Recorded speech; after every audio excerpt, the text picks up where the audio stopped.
All right. Good evening and welcome to Fate City Hall. We'll get started with our 6 p.m. June 15th regular City Council meeting. Madam Secretary, do we have a quorum? Yes, Mayor, we do. Okay, then what's our first order of business, please? Item number 2 is invocation given by Stephen Downs, Assistant City Manager, followed by the Pledge of Allegiance to the American and Texas flags. Okay.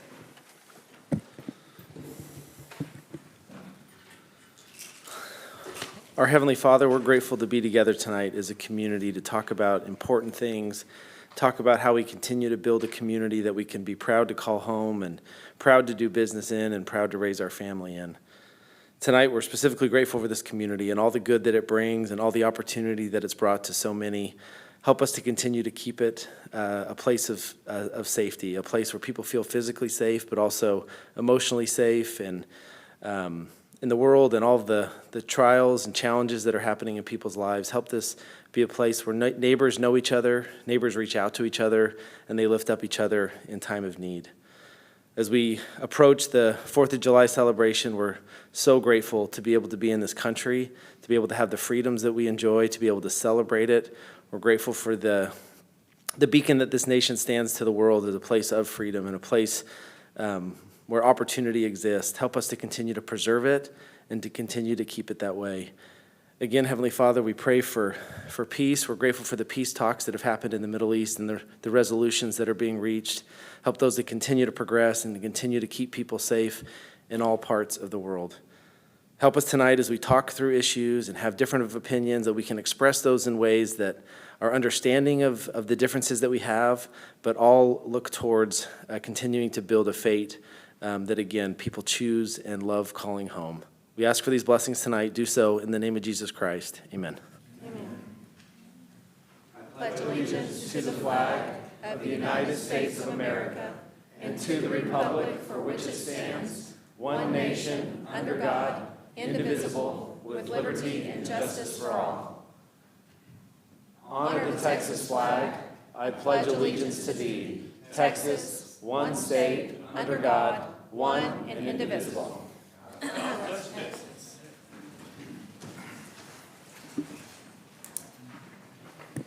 All right, Ms. Vicki, next agenda item, please. We'll move to agenda item 3A, which is Rockwall County Historical Foundation plaque presentation for the America 250 celebration.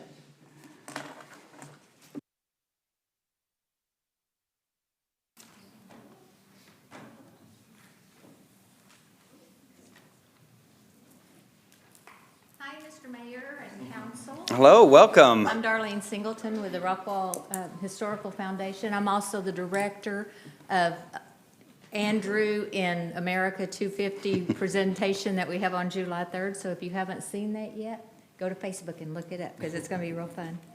I want to thank y'all on behalf of the Historical Foundation Board for your support of our nonprofit. Your commitment and enthusiasm have been pivotal in making this celebration of America 250 a truly meaningful event. As a note, there are now 344 banners hanging on light poles across Rockwall County. In recognition of your partnership, we at the Foundation are honored and delighted to present you with one of these commemorative banners as a token of our appreciation. Well, that is beautiful. Thank you. Thank you. Thank y'all for supporting. Yes, absolutely. Can we do a council picture with you guys down in the front? Yeah, council, let's go. He's going to do a picture. Okay.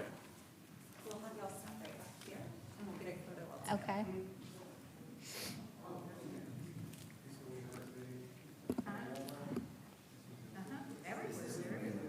I'll get it. Let me have y'all just take a step back, though, please. Perfect. Okay.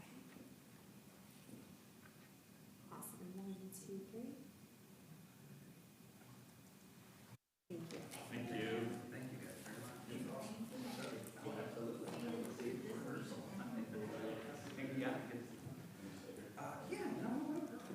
Any reason we can't leave this at the very front for everybody to see?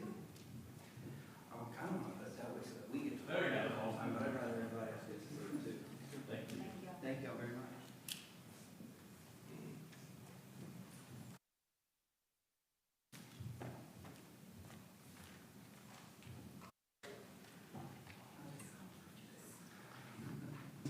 All right, Ms. Vicky, next agenda item, please. Next is 3B, introduction of newly hired police chief candidate Ron Weiniger.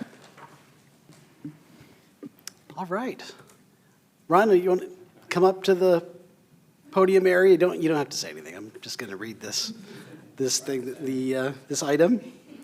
So I'd like to take a moment and introduce Ron Weiniger. I said your name right. I know we started saying it the wrong way, and now we have to say it the right way. So Weiniger. There you go. Correct. Whom the city has selected to serve as Fate's next chief of police. Ron brings nearly 30 years of law enforcement experience, including serving as chief of police for the Boise Police Department and leading an organization of more than 400 personnel. Throughout his career, he's built a strong reputation for professionalism, integrity, accountability, and community-focused leadership.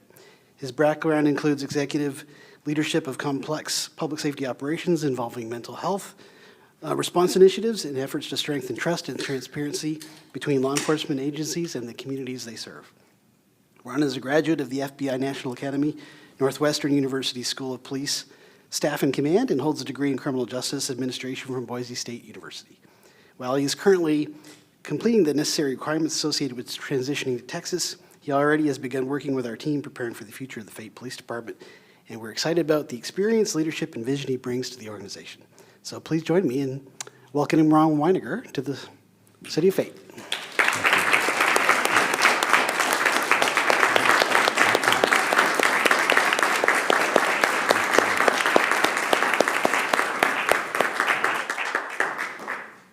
I won't say much, but Mr. Mayor, members of the council, I just find it an honor to be here, not only tonight, but here in Fate as I work towards becoming the actual chief of police and becoming certified and working with the members of the department. We have a lot of good folks working here and living here. I've met so many already, but I appreciate your vote of confidence in me and welcoming me, and I'll do my best to do the job that you've hired me to do. Thank you. Thank you very much and welcome.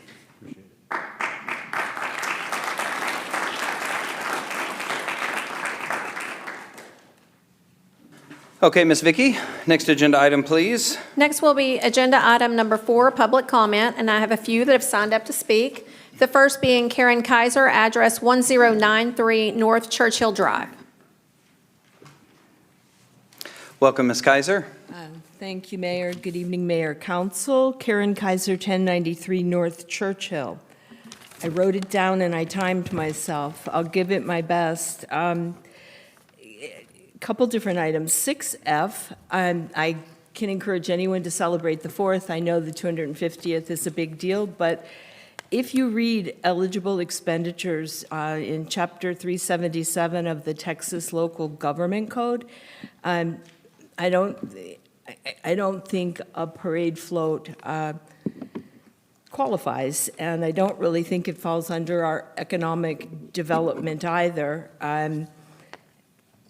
You mentioned Parks and Rec, but I think that would be an ineligible use of MDD funds, but that's just Karen's opinion. You move on to 6G and H. That one I look forward to. I went back and watched the last 4 minutes of the June 1st meeting, and it still blows my mind. Fate pays an ethics attorney because that person knows what you all don't know. And I don't understand not listening to them. There's no mayoral exception to Fate's code of ethics. And I just think that I wish everyone would follow Fate ordinances and accept legal conclusions from experts that we pay money to. The last item is awkward to talk about after celebrating the wonderful new chief, but tonight you all go into closed session to again talk about the Lombard matter. 2 of you have made your opinion already known on your official Facebook pages that you oppose Fate's action. 2 have secretly recorded and released confidential information on this matter. 1 admitted on June 3rd in public that he knows who will be named in litigation that I don't even think has been filed yet. Even if it has, I don't think any of y'all should be helping someone suing the city of Fate. Don't think you should be privy to their litigation. tactics. One of you has monopolized staff with open records requests, almost acting as if you are the counsel for the litigant. And with that, I don't think those of you that have shown already having an opinion, a willingness to share confidential information, should be in future confidential sessions.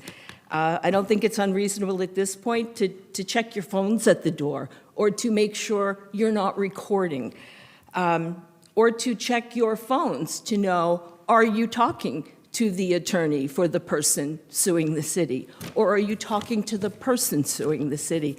I think it crosses a line so shockingly profound that I'm out of ideas of what to do. I think the citizens have spoken, and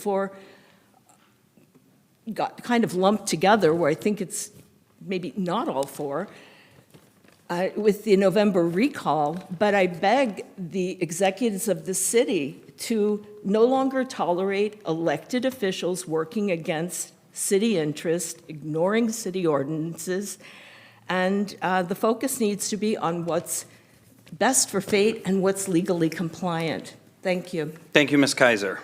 Next, we have Lauren Megacy, address 111 Mustang Drive. Good evening, Mayor and Council. Lauren Megacy, 111 Mustang Drive. The topic I want to talk about today is not on the agenda, but it's something I think it's critical that you guys understand. Decorum on that side of the dais. So on the meeting on Wednesday, June 3rd, there was a lot of finger pointing, people calling people liars, calling people out from that side of the dais into the citizens. That is not becoming of a city council person. You guys need to be doing better. You need to make sure that as you guys are talking, you're talking and uplifting the city, not tearing it down. Because the more animosity that you guys are putting out there, the more animosity that's going to come back in the other direction. You guys have a council now, except for place one. Once you guys fill that, you need to be working as a council, and Mayor, that's your responsibility to pull everybody together. As a mayor, speaking from a former mayor, you get the council that you get. You need to work with the personalities, you need to work with the people that you have on there and get the best out of them for the city. Nobody should be calling citizens names. You guys said that about Cody, what she was saying. Mr. Hatley, what you were saying on the 3rd was not a representation of what the council should be. I know you were upset, know that you've got big feelings on that. That's okay. But when you're on the council, you need to make sure that you have the decorum of what a council person should be. Thank you. Thank you, Mr. Megacy. And last, we have Lance Megacy, address 1204 Montero Way. Welcome, Mr. Megacy. Thank you, Mayor and Council. Lance Megacy, 1204 Montero Way, 75087. I want to talk tonight about item 8B2, executive session, discussion of city operations after November recall election and preparation for the same. Let me preface this by saying I'm not a legal scholar, I am not a lawyer, but anybody with a little bit of typing skills and a little bit of AI can come to some conclusions here. Let me start by referencing Texas Local Government Code 311.013. A quorum of the public body is a majority of the number of members of that body is fixed by statute.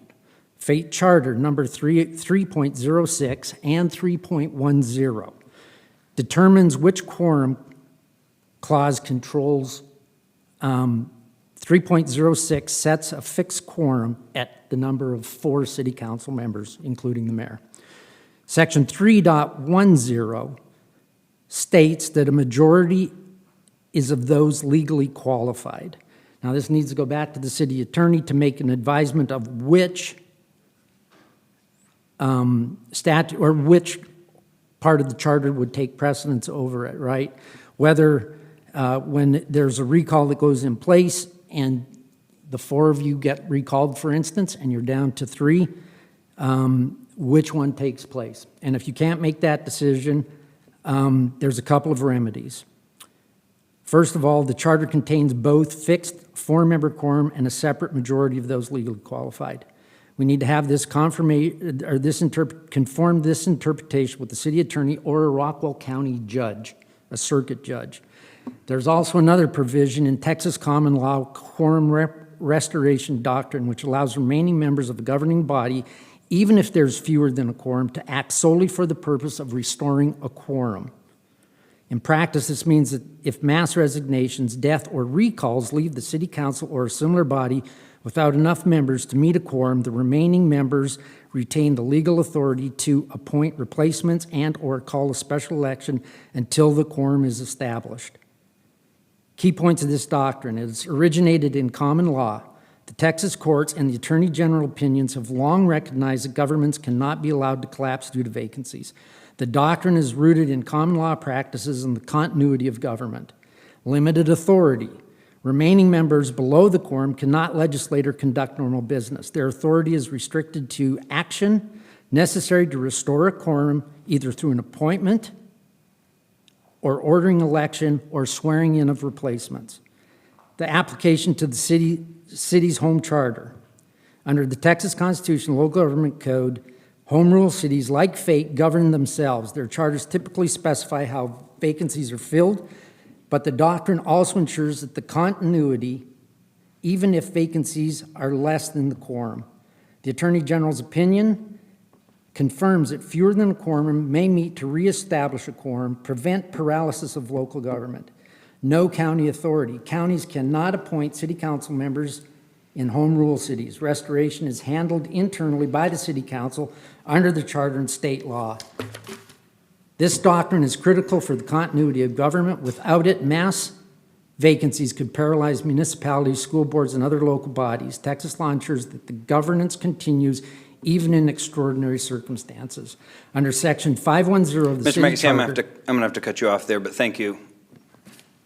All right. There are no others that have signed up to speak. Okay, what's our next agenda item, please? Next is agenda item number 5, consent agenda. Do I have a motion on the consent agenda? I make a motion we approve. Okay, do I have a second? I second. All right, seeing as we have a motion and a second, any more discussion? All right, seeing none, please vote.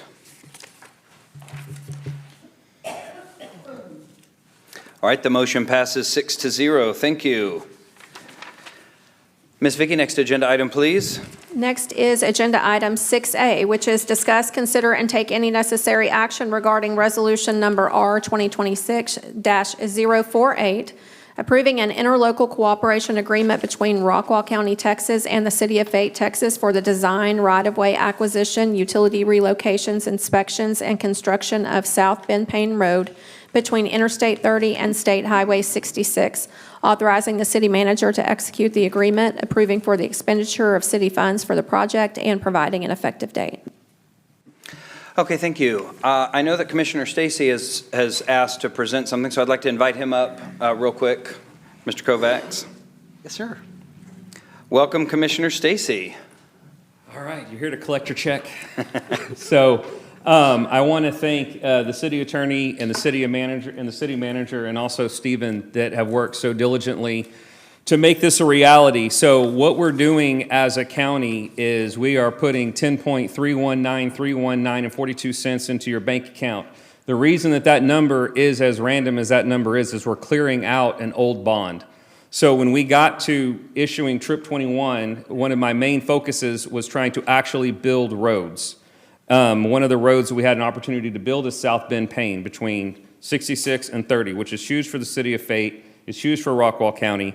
So this partnership is a great partnership. It's a way that we can build roads into the future. So the county isn't giving you all of the money to build the road. It's right around 60%. So the city of Fate is stepping up and also developing the road. So it's not like I can come in here and say, hey, I built you a road. That's not true. The city has still had to come to the table. So I want to thank you guys. I think this is a great partnership and a great way we can try to build roads into the future. Bend Payne is in Trip 21, but only for design. So that was about $1.75 million. It was set aside for design only. We were trying Mr. Kovacs for about 2 or 3 years to try to get grants, but we don't qualify for a lot of those grants. So then I turned my attention to how can we put bond money together and actually build the road. So that's what this collective agreement is. I want to thank the city attorney for working diligently on this agreement. This is not a very common way that roads get built, but I do think that we need to be innovative because we need to deliver on infrastructure projects. We're a growing community and we've neglected them for too long. So I'm just proud that we were able to get this together. I'll answer any of y'all's questions, but I want to thank you for having a willingness to work with the county. It was a 5-0 vote from the county commissioner, so we're all behind you on trying to get this road built. And so at this point, let's try to build a road. Thank you, Commissioner Stacy. Mr. Robbins? So this opens up Ben Payne from 66 all the way to 30, and are we able to work with TxDOT and make sure we're aligned all the way through Rochelle? So, are you talking about through the interstate? Correct. Yes, TxDOT is aligning that. You've seen that, yes. I have that in my office. I can show that to you. But yes, that is being aligned. And this is great because this opens up our business and technology section there along I-30. At one point, you mentioned something about a clawback clause. Should we change our mind, or a future council changes their mind? Is that still in this? So what that clawback clause says is that if you get to the point where you decide you're not going to build the road, you've spent the money on right-of-way, you've spent the money on engineering, but the council decided we're not moving forward, we have the right to get the rest of our money back to try to build another road. That's what the clawback is. It doesn't mean we can get money that's already been expended. It just means that if the council decides we're not actually moving forward, we as a county have the right to get the money and spend it on something else. We have to pay arbitrage on it, so we have to spend the money. And that money's going into escrow? It is. Or an account of some sort? We think it's going to be held in essentially an escrow type Yes. account with the county, and the county treasurer or one of their officials will have. It'll be the auditor, but Auditor? Yeah, I'm county sorry. auditor? I should have let you finish. That's okay. I get too caught up in the technicalities. I seem to remember when we did Wood Creek Boulevard, getting the railroad to participate was an act of Congress to get it to happen. Are we going to have run into the same issues with this as well? Yes, probably. Yes. Yeah. We anticipate the railroad being very, very difficult to work with. Excellent. Plenty to look forward to. We're going to hire a, Thank you very much for making this happen. So buy the right-of-way, start working with the railroad as soon as possible, because it could be 6 years to get a railroad to open up that crossing. Oh, boy. Even though we have the $18 million to build the 2 miles of road. Just about 1.5 miles. But yes, railroads are fun. But the improvements, I believe, will cause armed crossings, and that is not going to make them happy. But we need a road, and we need it to be built. Absolutely. And I assume we're on top of them right now on that? Or they know what's coming? So right after this interlocal agreement is the engineering contract. And and then the next step after that is we have the design team essentially together, the project team. So there's a couple different variations of the cross-section. And so we need to figure out how wide we're going. Either we're going to do a Wood Creek typical all the way down, or we're going to do kind of a condensed new version, which takes less right-of-way. Once we know that, we are off to the races as far as design. We're going to probably hire a rail consultant company that we had used before, which helped get things going. So that'll be the next process. So we'll be jumping on all this stuff right away, of course, with the property owners. Because the railroad has to build that, correct? We can't touch that. The railroad has to build it, yeah. We can't touch that So you'll see, in the future, you'll see an agenda item, 6-figure, for the railroad to construct the the 4-lane crossing with the mast arms, and there's also going to be a trail crossing. And we're giving you autonomy. This is the City of Fate's money to build a City of Fate road. Gee, thanks. Yes.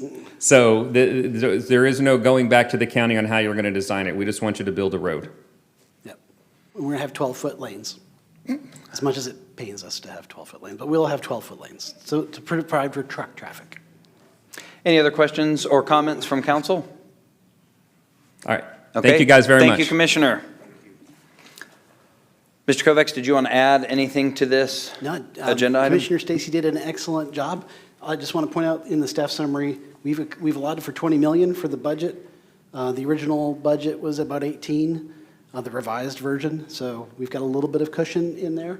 And then you can see the different funding sources. So from the city side, we've got roadway impact fees, 5.2 million roughly. There is some money in Fund 207, some leftover bond money that we may be able to tap.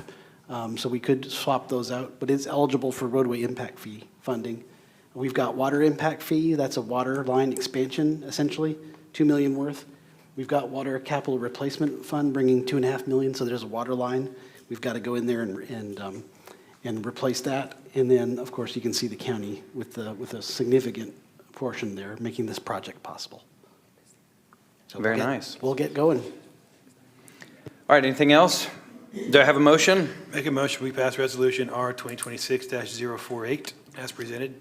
I'll second. All right, I have a motion and a second. Any further discussion? Seeing none, please vote.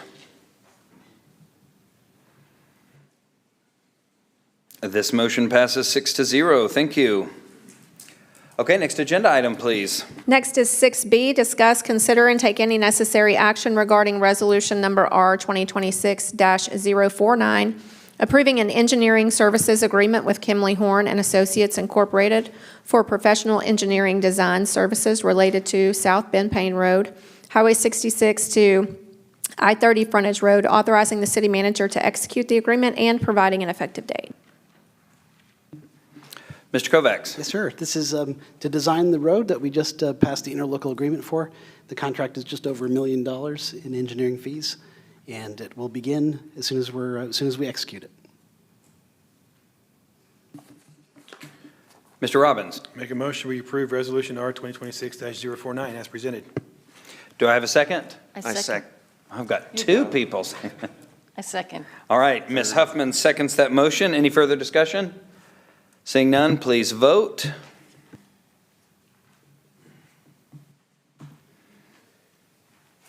The motion passes 6-0. Thank you.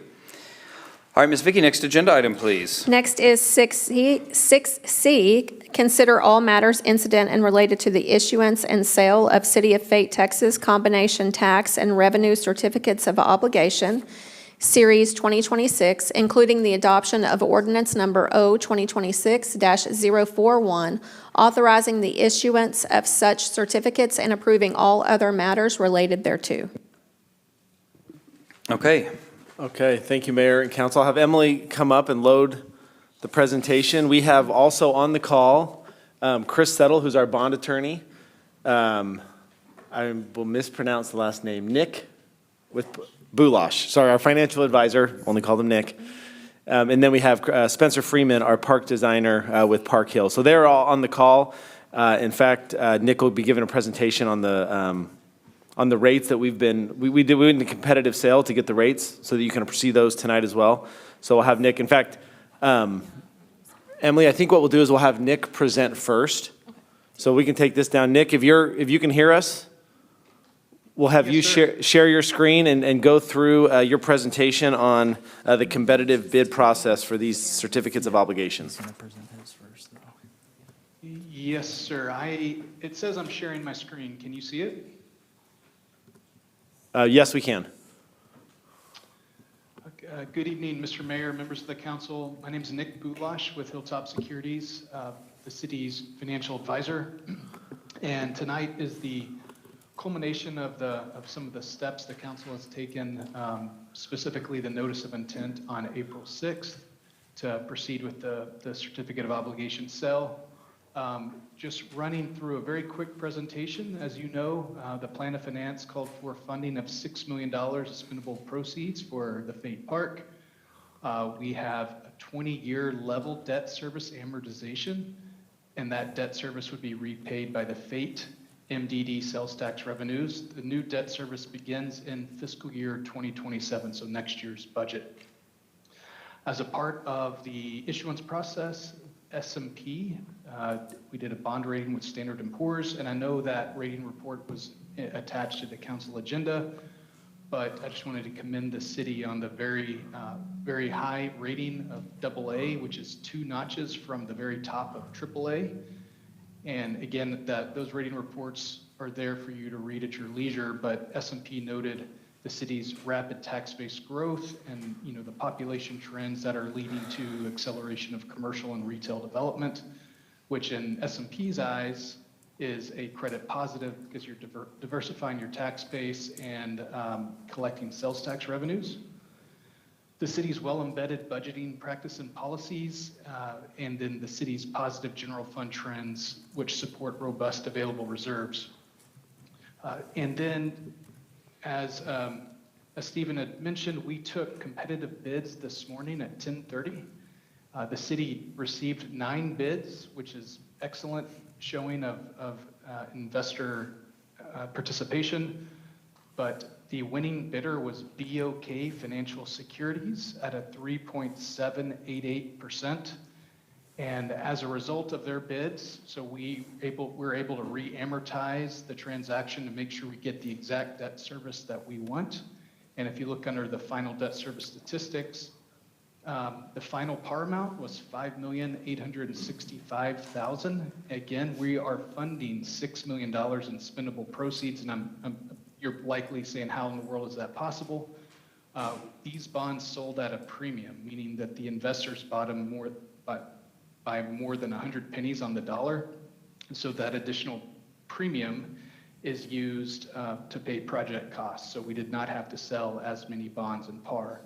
And the final true interest cost, that's our fancy way of average interest rate, was 3.781%. That's after we were able to re-amortize it to the structure we wanted. This far exceeded our expectations with everything going on across the world right now. We were a little bit conservative on our projections. So we previously assumed a 4.5% interest rate, which was about a $468,000 annual payment. The final rates came in substantially better than that, almost by $30,000 annually better. The final average annual debt service is $439,816. I know I went through that very quickly, but very happy with the results. The timing was great with the ceasefire announcement. So we did have some better rate conditions to price into. And Chris Settle is also on with Bond Counsel, so he has taken these final rates and updated the ordinance, which is for your consideration tonight. And I'll stop there, and I'm happy to answer any questions that you may have. Questions from council? Mr. Manival. Yes, I had a question. This was presented to us back in November. It was mentioned in the materials in this week's packet. At the time, the estimated cost of all proposed amenities is on the memo at 4.7, and that included a shipping container food court. At this time, the estimate is now including the shipping container food court is 6.4 million. And I guess I didn't have a side-by-side analysis of how it changed by about $1.7 million. I just wondered, is there any explanation on that? Yep. Yeah, we can speak to that. And Spencer Freeman, our designer's on it. Built into that, there was also planned, an inflationary adjustment, and we have seen some inflation over the last 8 months as those inflation rates have started to creep up. So that's incorporated into that as well. There was a lot of details we hadn't fully fleshed out. This was kind of more of a master plan, kind of high level. We've continued to talk with and you'll see in some of the designs, our restaurants that'll be components and some of the specific needs they felt like they needed in order to make their concept successful kind of year round with the different elements of the weather. So you'll see some of that incorporated into the design. Spencer, anything else you would add? And Emily, if you wouldn't mind just coming forward those. Spencer, anything you'd add as far as the design goes? And Spencer's joining us from Austin, Texas. Yeah, and I apologize. I'm having a computer issue, so I'm joining from my phone. But yeah, Stephen, I'd add from that, there's been a few things that have, like you said, been massaged out in design as far as like adding character. And Emily will get into this here in just a bit, but those types of things like more gateway signage, kind of presence type feels to bring this space up to the standards of what you've already done in downtown. There's some additional shade that was added that wasn't accounted for in the original master plan estimate. So just those things, and like Stephen said, just a couple of inflationary things as we work through the container designs that added a little bit of cost to this project.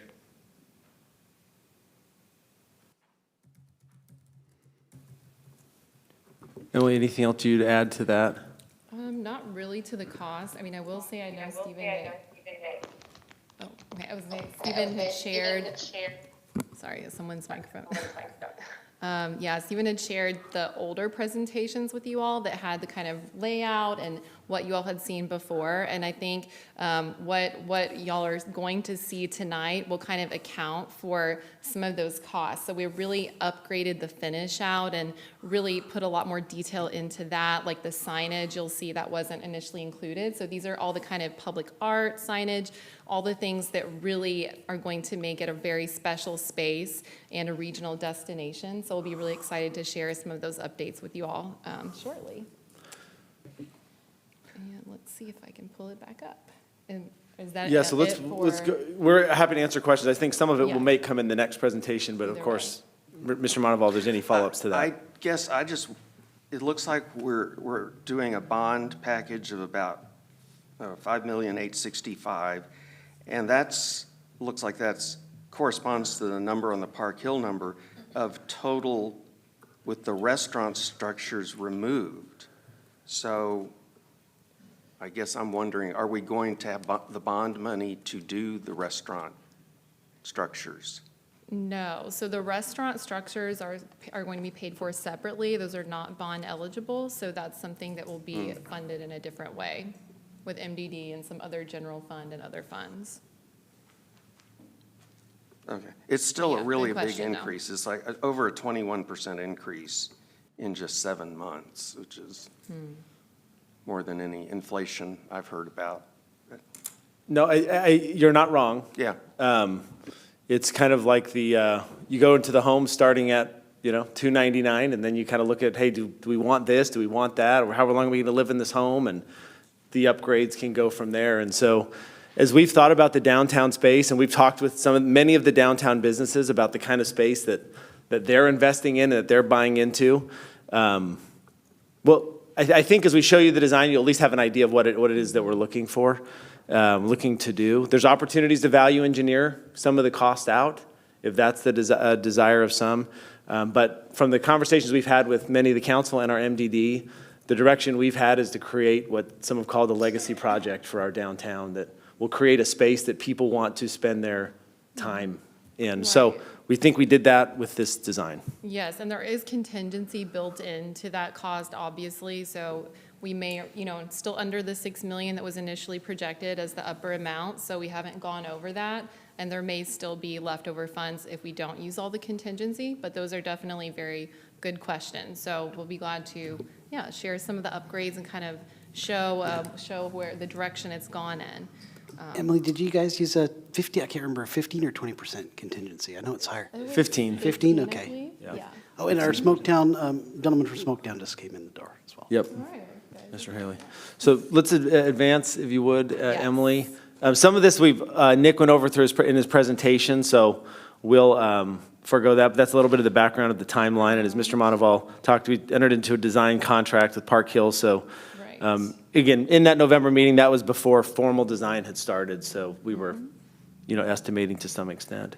Right, and just to give y'all an update of where we are, so we're really finalizing those finish out elements now, things like paint, trim, art, signage, lighting, and things like lighting are actually very expensive. And we discussed how important things like that are to really make sure that this space is really inviting and safe in the evening hours, since we're really wanting to program it and make it a space for folks to come, all times of day. So that's something that, elevated the price a little bit, but that we felt was really important to put in for safety, security, and that really creating that special environment.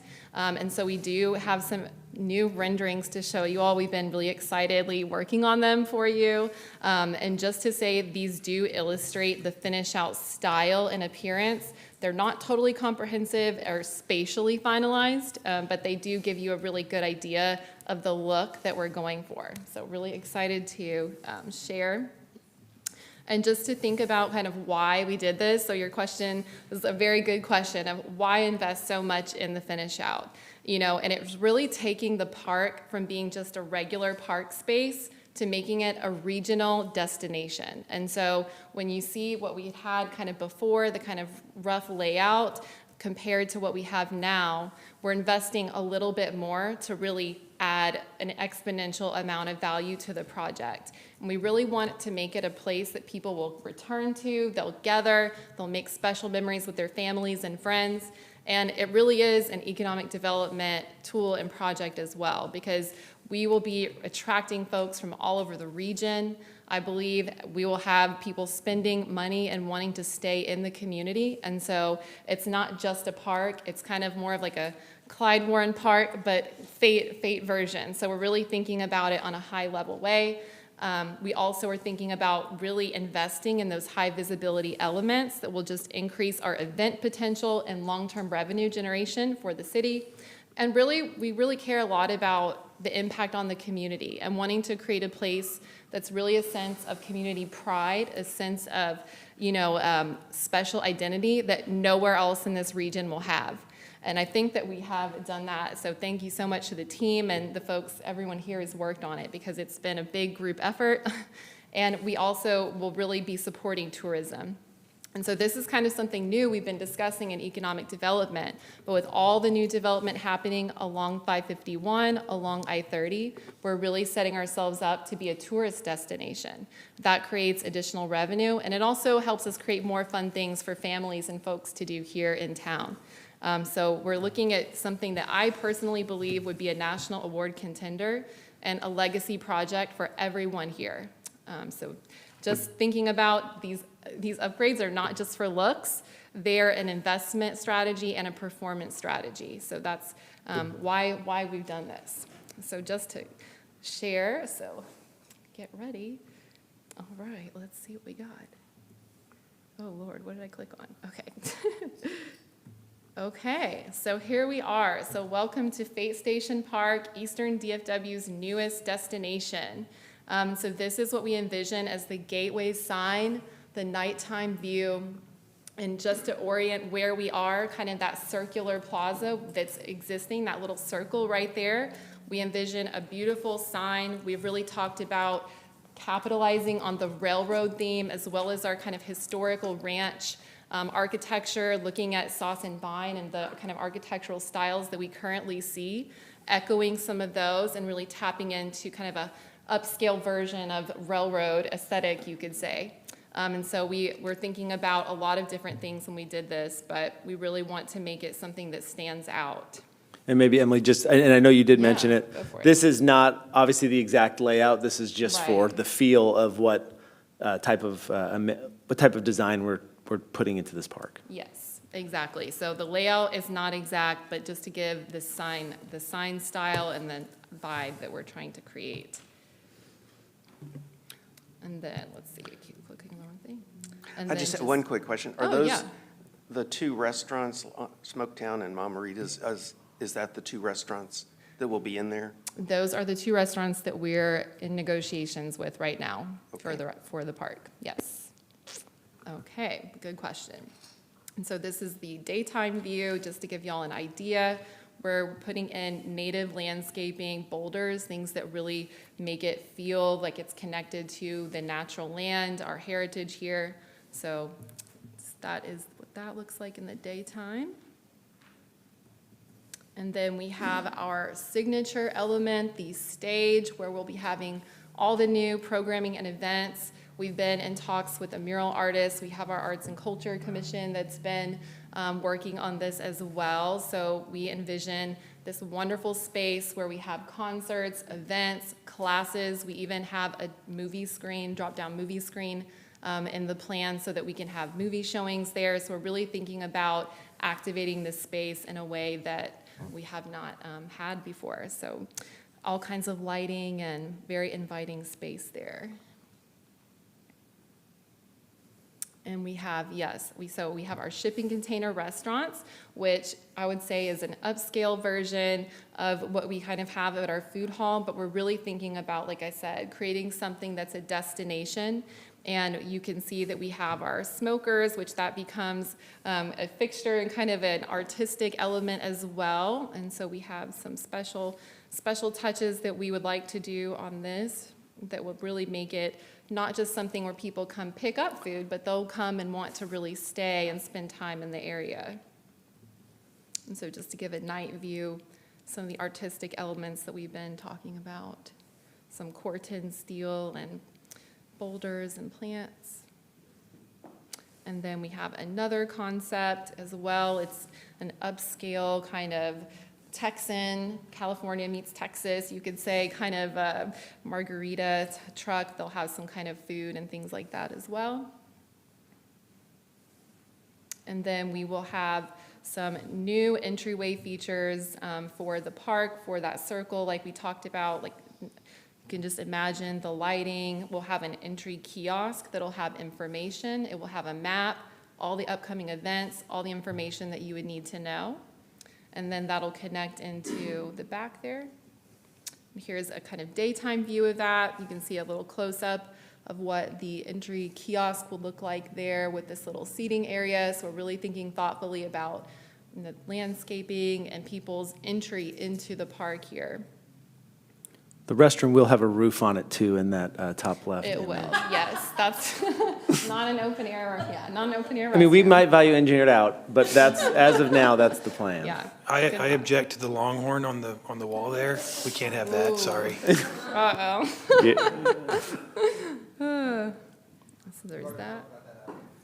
And then this is actually, so thinking about the restrooms, there would not be an open space, but this is actually the design of the shipping container restrooms. It would actually be a solid in the middle, and then the exterior face of that would actually have some opportunities for branding and signage and all that good stuff. So coming from Crawford, you would see this at night, and then you'd also see our big lighted sign kind of directly beyond that, depending on the angle where you are. And so we took the shipping containers, we have that, so it's really all the structures are the same. We'd really just added a lot of different design features to it. And yeah, like we had talked about, so your question about, yes, the restaurants will be paid for with cash. They're obviously still city-owned, kind of in the same way the hub is. They're still like a business incubator structure, basically, but just based on the bond funding, those are not eligible because they're a different type of structure than the park itself. So that's what we have. And then the 5.72 million, which I believe was correct, right? Yep. Yeah. And maybe one thing I'd add to, the one thing that has changed, if you look at kind of the November design, in talking with our restaurants, one of the main mentions was, again, the seating and what's that experience going to look like. Some of the best times of the year are when it gets dark at 6 o'clock. And so from the lighting perspective, we felt like that was a safety thing as well. The better it's lit, the safer it'll be. And so we wanted to make sure that we didn't skimp on the lighting and have kind of these dark pockets of the park. And again, especially given the time that this might be in its heaviest use. But also, we wanted to make sure that these restaurants are successful in the colder weather and in the cooler weather. So we put a pretty significant amount of money into covered seating with heating and cooling elements implemented into those. We currently don't have misters in there, but we do have very large fans as well as heating elements. If you've been in Sauce and Vine's kind of patio area, you've seen maybe those heaters. So that is being considered. And again, those are very important things, but they do come at a price tag. But in order to make this park somewhere that's not just a October through March type facility and a 365 type facility, we felt like that was important. Yes. No, good point. I appreciate that. And even the actual existing playground will be getting additional shade structures good. as well, so Yep. that the kiddos can be out there, in the summer and when it's a little bit warmer and they won't overheat. So we're really thinking about trying to activate it year-round. And I would just mention that too, and I think, it's hard sometimes to put these costs in perspective. Spencer, I think just the shade over the playground was over $200,000, is that correct?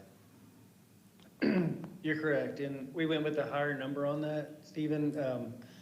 We still have discussions that we can have internally about some VE opportunities there with strategic shade shelters, but one thing I would add as far as a cost driver that was an unknown in the master planning, which is the original numbers referenced, would be the site grading in order to make the drainage and everything work correctly for this project.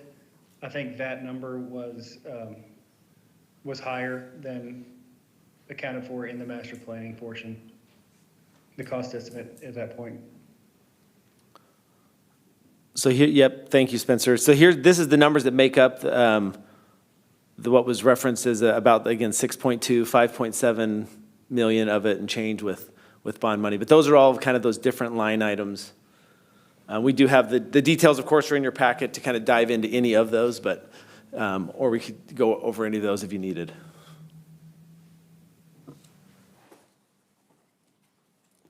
I had a quick question. What sort of sales taxes are we expecting to collect off just the two restaurants? Is there any sort of an estimate we can make off that? I'm not sure yet. I don't know. Yeah, we don't have truly an estimate on that. We, I would say so Mama Rita's is anticipating upping their, so currently they're just a bar, they just do drinks, but they're gonna be implementing food and having that as a part of their offerings as well. Different than the restaurant across the way.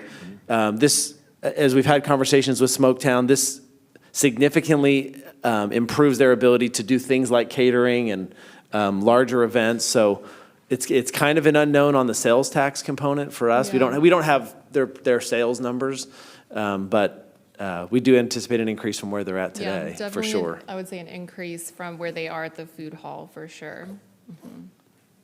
And I will say too, as we think of this park, this obviously is the home for two restaurants, but it's the neighbor to many others. And as we've talked with, for example, the owner of Wings Over Fate, even a Trinity Valley oral surgeon, they're buying into a place, and so we anticipate this elevating Sauce and Vine sales, Wings Over Fate sales, Red Dirt Social sales, which I know you're thinking of as well. But we see this as truly the way I've been looking at it is this is our commitment we made to them when we asked them to buy into a downtown that we believed in. And that's what we're trying to do. I know early on, we were actually considering more restaurants down there, and I know space has probably become an issue on that. So there is no more room to bring in, say, another one or two of these restaurants, even smaller ones. Yeah, not without removing some of the park elements, the stage, the lawn area. There is room for food trucks to pull up, and we've always anticipated that during some of our larger events, we would supplement with additional food trucks.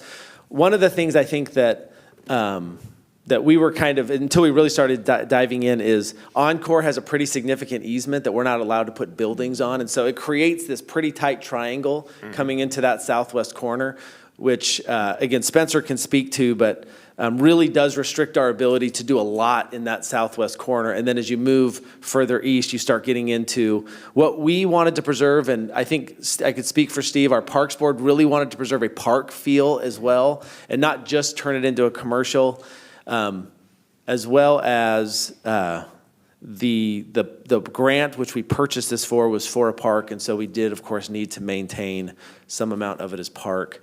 I know a simple no would have been an adequate answer, Mark, but that's, What about, what are we planning on doing with the businesses, Rep 30 and all of those that are already there? Yeah, that's a great question. So we've been in talks with them. We would really love to keep them in Fate, and we've been discussing different options with them, just depending on what their interests and capabilities are. So some of them, we've been in talks that maybe they could go to a brick and mortar location. We've been also just looking into a lot of different solutions about how we can keep them. Is there another spot in the city Can they move to a more mobile situation where they can come and be on the other side where we're planning to have the mobile food trucks? So I think we're exploring all those options, and we're open to different ideas, but we would, of course, love to keep them and really appreciate them being a part of the city, so. Yeah, and the only, great, yeah, well said. The other thing I would just add is the Mama Rita's and Smoketown and Rollin' Beans are the three that have been there essentially since the beginning. The other ones, which we are, again, very, very grateful to have all come in since we've been making this plan to make this move. And so I don't know if any of them believe that this is a long-term home, but there's an opportunity that they want to be part of the community for as long as it will. And as Emily said, we are having conversations and we're looking at opportunities for them as well. And then Rollin' Beans, from what I understand, has sold. And so we're looking at, obviously, Mama Rita's and Smoketown is kind of two of the originals that were there from the very beginning and wanted to invest in something greater from the beginning. And this is kind of what we always saw as that next step. Ms. Huffman. So I love the improvement on the design. I wasn't wild about the brightly colored containers, so this looks very inviting with the proposed lighting. And the shade and temperature regulation pieces, I think, are really important for a concept like this. Are the buildings able to be used in the off chance that one of the businesses is not successful? Can something like the Mama Rita space, is it proprietary to their kind of business, or is it more utilitarian so it can turn over time? Yes, and that is something that we've discussed, because that is, that's always a question. We would love to keep everyone there for a very long time, but in the case that for some reason they choose to or need to leave, we would definitely be able to repurpose the space and lease it to another restaurant or another user. So we've discussed that. I think Ms. Husband's making sure that's not going to become a car wash. No, definitely not. There is golf cart parking, maybe golf cart wash, but probably not cars. Yeah. I'm just kidding. Sorry, Jennifer. Is that Okay. a legal issue? Any other, Mr. Manival. I just wondered, was there any kind of application process for the businesses? Because I don't know if there was or not, that some of those businesses that haven't been there as long may have had some interest in this. No, it's a Was good there a question. process for So applying? that began before I started, so Stephen might be able to speak to When that a we little bit started the better. conversation, all of the businesses down there were part of the conversation, but many of them closed over that time. And so we were kind of left with, I think there was, and I'm struggling on the names. There was a Korean one. Well, I wouldn't be asking about any of the ones that closed. Oh, no, So- of course, but so I'm saying, as far as application, we talked to all of them and invited all of them at the beginning, but since then, some of them are no longer in operation. So then, as we were getting to the final design, these were the two that we had been talking with. Admittedly, there's an economic development component about wanting to bring in kind of some unique, we don't have we do, we have Smoketown, but we want a barbecue place as a heart of a downtown of Texas. A lot of the successful downtowns have that, so that's a specific type of use that we were looking for, and the outdoor bar component complements it very well, so we had specific uses we were looking at. Okay. There's one thing, when I first started looking at going to the food hall, was that I would just look upon it and I could tell that things were closed. Sometimes I'd go to food trucks that clearly had their hours marked and they weren't there. And I was just looking at the hours, the current hours of the two that we have picked. And if you just go through a standard week, Sunday through Saturday, with the current operating, Mama Rita's would be open on Sunday. Nothing would be open on Monday, nothing on Tuesday, Smoketown on Wednesday, and then both would be open on Thursday, Friday, and Saturday. And that just seems like, it becomes what I used to see as it's kind of a shot at throwing a dart at a dartboard, whether you're going to find anything. Naturally people want to go on Saturday, but, people usually aren't taking off from work to go on Thursday.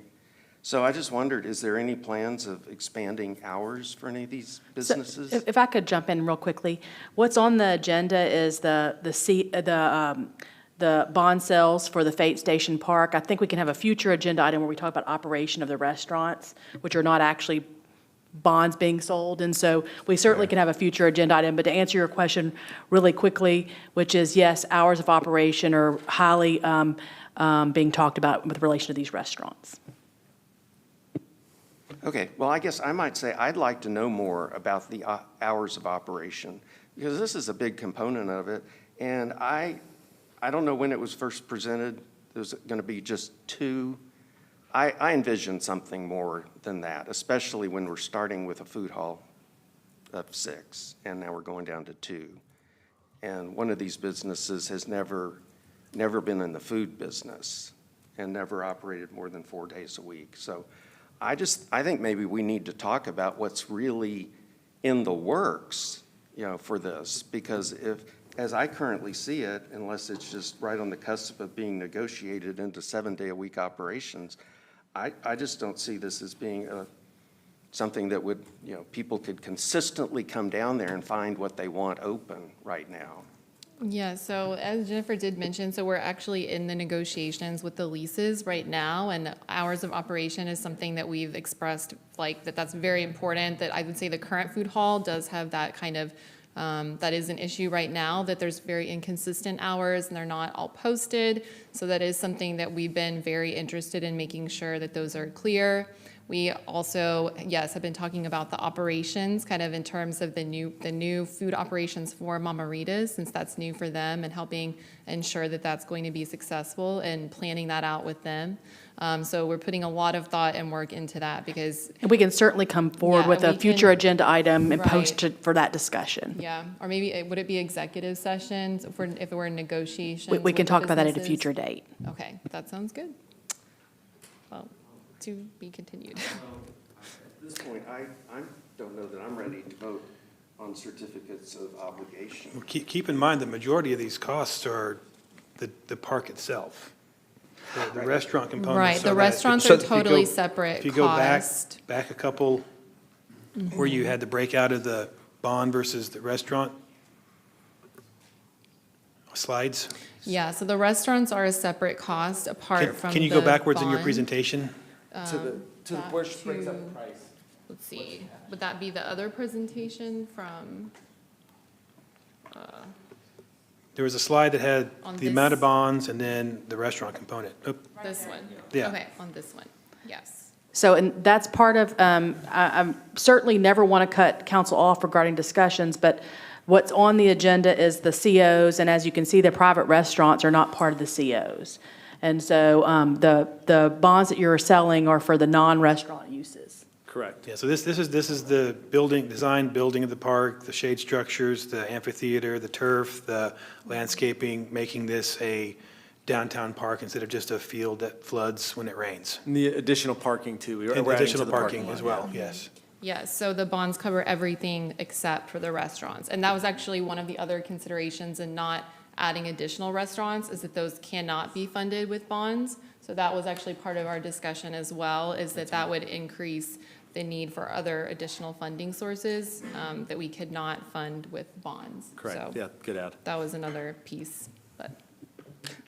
But we might be able to, could we use some of the COs to fund a design that could include more than just 2 down there? All the new views of this I saw, I've seen overhead views before, which sort of gave me a better picture of where things are going to be. And all of these were sort of ground level, street level views. And so when I hear that we can only fit 2 in there, I can't really visualize it without seeing it sort of from overhead. So I just wondered, could we use CO money to fund trying to design something that has more than 2? If you go forward, I think what we've done so far is just general concept stuff. Once we get the bonds, then we go into the full engineering, correct? Maybe, yeah, Spencer, if you wouldn't mind speaking to the stage that we're at, I think if a couple thoughts. I believe even in the November, there were 2 permanent structures for restaurants. So that has been the plan since I've been a part of the conversation. Now, very initially, there was who could we fit? Now, there were some food truck spots that we pulled. That was always part of it. We have reduced the number of food truck that we thought would be kind of like more permanent structures or permanent tenants, if you will. But I don't believe there's a design or a master plan that has more than two. And that's been all of our MDD conversations and city council conversations to this point as far as in shipping container permanent structures. And you may want to talk, and Chris Settle, and when y'all are finished talking about the design, I think, Chris, this might be a good time for you to jump in regarding private business use with regards to using bond funds for a private restaurant. Yeah, so Spencer, if you could speak to, if I'm remembering wrong, I don't believe we have not taken out any permanent structure for restaurants as we've as we've continued the design. That's correct. I think what the gentleman's referring to is in those original master plan designs, Stephen mentioned that we had a space for food trucks up near those two restaurants. And it did go from a version where those food trucks were there to adding more retail space. But as it was studied more, the need for additional retail space wasn't necessarily an economic driver versus what using that space for bringing the feel of the park in through that area would allow. So those two that were small retail containers were removed from that scope. So that may be what you're thinking. It was never a restaurant facility there. The restaurant facilities require a little bit more space than what we're allowed as that portion of the park. Stephen mentioned the Encore easement or the transmission line easement. It really pinches it down to where it's very tight. So the restrooms bookend that piece, and then it went to the restaurants, and then the stage / lawn amphitheater, and then transition more into the traditional park elements to the northeast, if that helps any.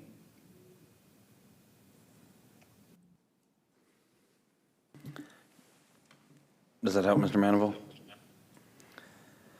So let me just ask this, see if I can kind of summarize what the concern is. It sounds like the specific ordinance that would be passed tonight does not necessarily deal with some of these, I think, valid questions that Mr. Manival is asking. So if we pass this ordinance, and Jennifer, correct me if I'm wrong here, a lot of these other questions that pertain specifically to the restaurant thing can be addressed after the passage of this ordinance. Because I think, and I'm not speaking for you, Mr. Manival, but I think that the question is, if this ordinance is passed today, does it still allow us to come and address those concerns? Or we might be able to discuss it later, but is it an agenda item that we could act on? So what you would be voting on tonight is to issue the COs for these park uses, not the restaurants, the park uses. And I would like Chris Settle to speak really quickly after I finish what I'm saying regarding private business use, because I think one of the questions of Councilmember Manival was whether or not you can use COs to design the restaurants. And I think, well, I'm not a bond lawyer, so I'll let the bond lawyer answer, but I can anticipate the answer. And so certainly at some point in the future, y'all could come back and talk about operating hours for the restaurants. You may even be able to talk within reason regarding configuration. But as Stephen said, there's never been more than 2 of the restaurants in this design. There just may have been some food trucks. I can't talk to where we are in design and whether or not there's the ability to redesign it if that costs money. But certainly what this money is for the park uses, not the restaurant uses. And so when I started getting nervous was when we started talking about getting into the details about operating hours for restaurants, because really the bond funds are not being used for the restaurants. Okay, I wasn't really talking about using CO money to design restaurants, but maybe just design a layout where it's like, here's some space where this could go.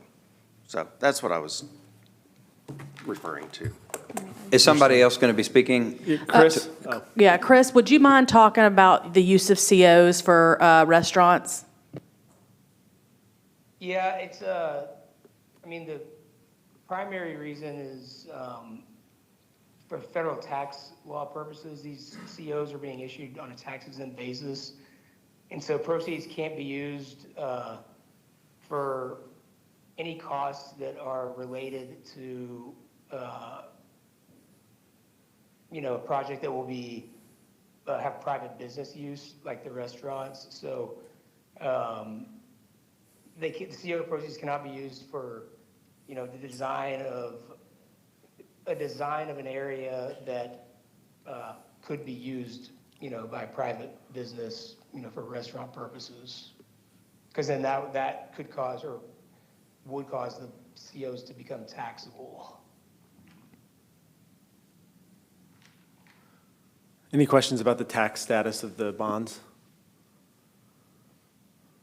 And Councilmember Mandeville, let me say it in a more layperson sort of way, because that's the way I understand things. So, and Chris, please jump in when I say it wrong, but the idea is that, we always can sell bonds as taxable, but you don't get as great a rate. And so cities like to sell bonds as tax exempt.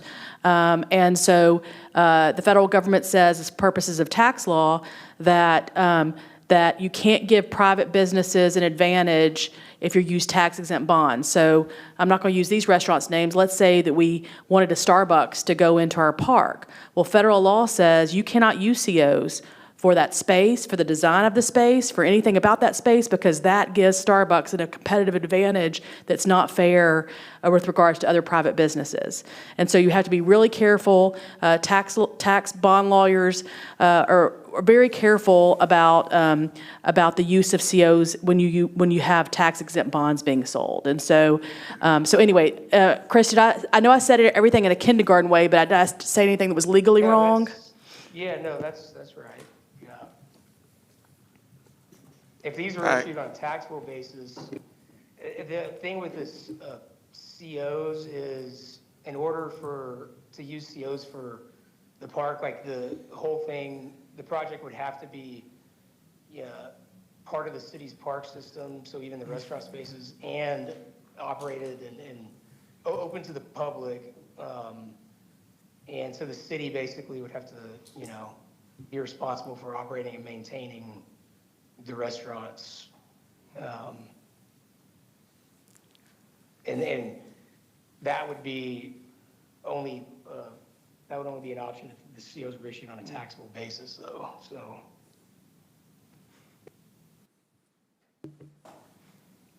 Okay, I'm sure you didn't mean anything by it, Jennifer, but I was going to say I do have a 6th grade education, so.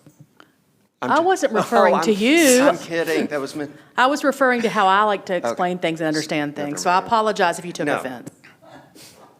Okay. And maybe I would say, as far as the design goes, if we were to incorporate additional permanent restaurants in, it would start over much of the design. There's a lot of utility work and everything that's done underneath with all of the lines. And I would say any further push to the east would make it very difficult for the stage and lawn area to like operate. the parking and all of that too, because that's, Correct. I'm very sensitive to that concern too, because when I first saw the design, I was like, oh, there's only 2 restaurants. I had the same thought. And it was like, when we started looking at it, I was like, well, can we put one here? Can we put one here? But they're really large. Like the kitchen equipment is pretty extensive. And that's why it's an expansion and it's a big step up from the food hall. Those containers are 40 feet. So they're really, really big because they're going to have a lot more kitchen equipment in there so that they can serve a lot more people when we have our events and hopefully on an ongoing basis too. And so there really just isn't a lot of space. We thought initially maybe we can move things further to the north, but as already has been mentioned, there's a really large easement area with the railroad and then as well as with the electrical lines. So there's a huge area that we can't really put anything there. So that's a factor. So really, I feel like the team did work really hard to try to fit as many things in there. Okay. And yeah, I would love to have more too. But I believe you. I get it. Well, So, thank you. I appreciate I trust the you. consideration of the restaurants though. I think that is important to think about. Yeah. Ms. Huffman. Okay, this might be 6th grade level as well, but having to do with the bond opportunity today, I mean, it was described that we got a great rate. There are a lot of positive things about the numbers that were presented today. Is there a period of time we have to accept this? I don't know. Nick, do you want to speak to that? Sure. So do you mean accept this, approve the transaction? Yes. Yes, so it would have to be today. if the council voted to not accept it, then we would start the process over at a different time in the future. So you're talking about restarting the financial process and restarting design, essentially? Well, I don't know about design. Rhetorical I'm question. more- Sorry, and that was not to you, Nick. I was talking to Okay, the I'm council. sorry. Talking to the councilman. Mr. Kovacs. Sorry. What's your, I'm curious now, Ms. Huffman, what was your thought on that? Well, everything that was mentioned to us about the opportunity to work with BOK Financial, it looks, it was described as an opportunity based on some of the political things going on, the rates that are available, and if we were to extend this out, maybe it wouldn't work in our favor. So I'm not super financially savvy, but it makes me think we've got a good opportunity right now. Mr. Mandeville. Okay, my concerns about the restaurants are satisfied. I just want to, at a future time, I think it would be good for us to talk about the negotiations or the plans for hours of operation and that sort of thing. Yeah. So, Understood, for sure. Absolutely. I may have talked about more things than needed to be talked about on this item, so. Well. So thanks you for your patience. Of course, absolutely. Okay, any other discussion? I'll entertain a motion at this time. Make a motion, we approve ordinance O 2026-041. I'll second. Okay, I have a second by Mr. Hatley. Any further discussion? Seeing none, please vote. The motion passes 6-0. Thank you. All right, Ms. Vicky, next agenda item, please. Okay, next is agenda item 6D, which is a request for consideration of amendments to the Fate Unified Development Ordinance, Article 8, signage. First will be the staff summary, followed by the public hearing, and then 3 will ultimately be considering ordinance number O 2026-042.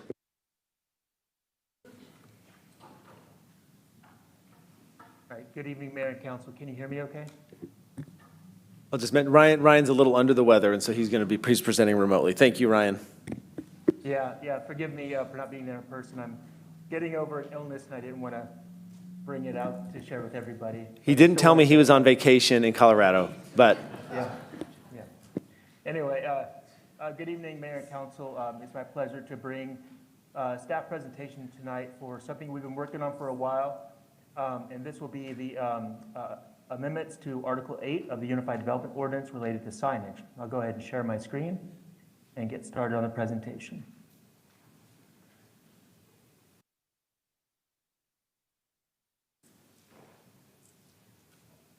Okay, so this will be a pretty brief presentation.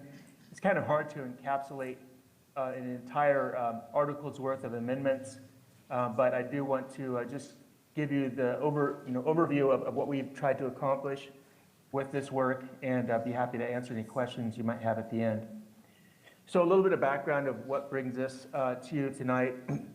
About a year ago, we brought a surgical amendment to the sign code related to electioneering signs to the council, and it kind of fostered a larger discussion about how our sign code is currently performing, how it's affecting feasibility and implementability of signage, especially for our business community, as well as our residents in temporary conditions such as garage sales and whatnot.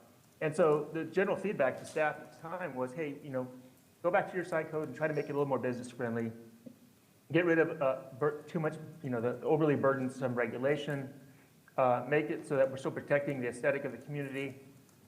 Also First Amendment, rights and whatnot. But, try to just streamline a little bit more. And so that's what we've been doing since then. Off and on, there have been a lot of pretty prominent development projects that have also taken time from our team, but we did want to continue to move forward on this process. I will note that these amendments before you tonight are coming directly from staff to council.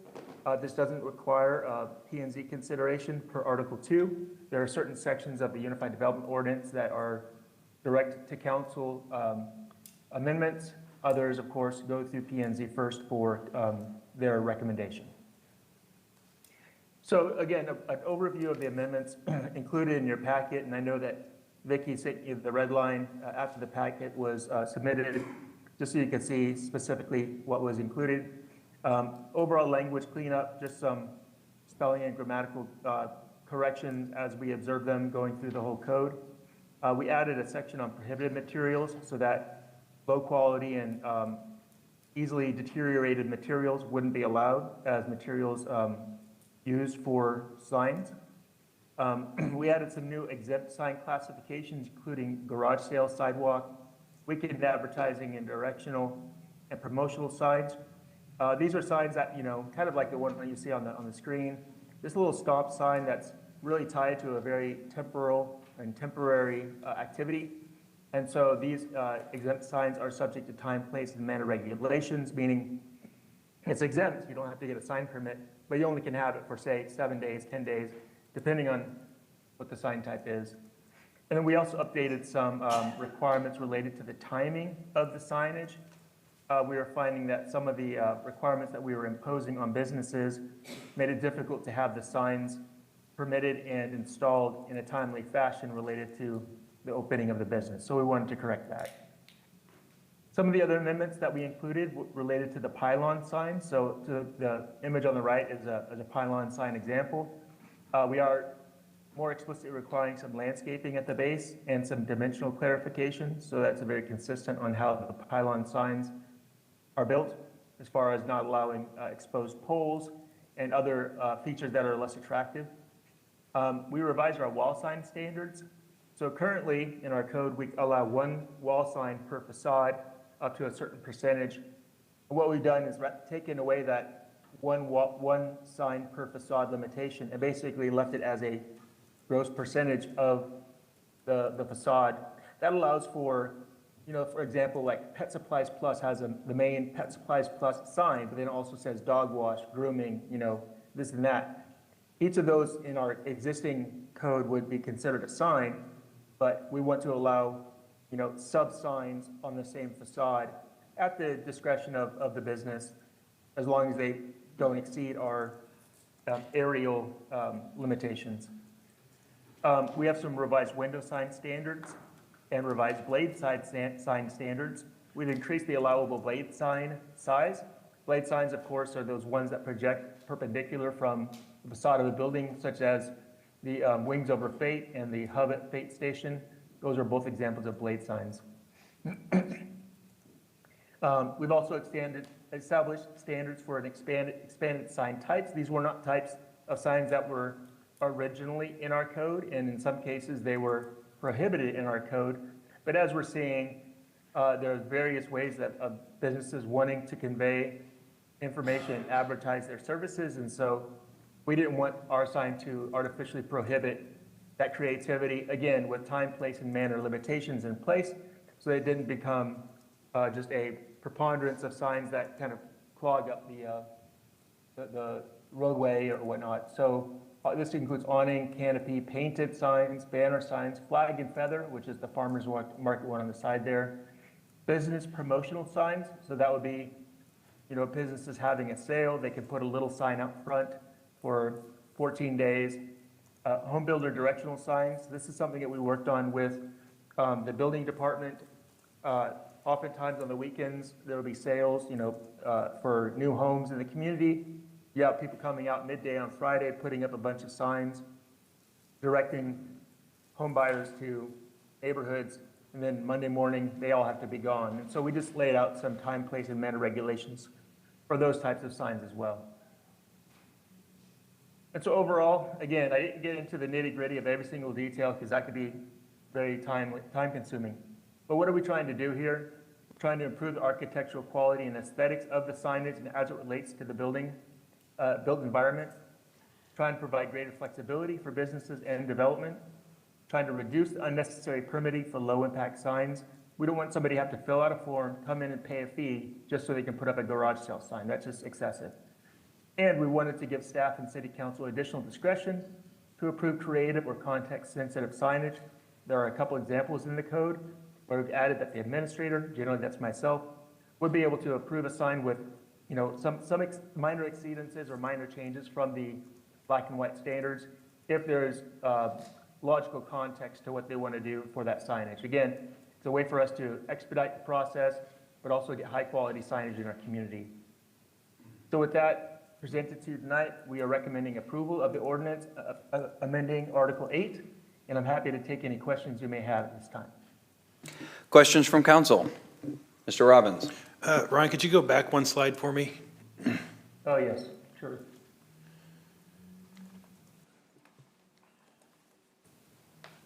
That one? Well, one more. The item where it says give staff and city council additional discretion, approve creative or context-sensitive signage. Could you give a little bit more, open that up a little bit more for me? Yeah, sure. Let me pull up an example.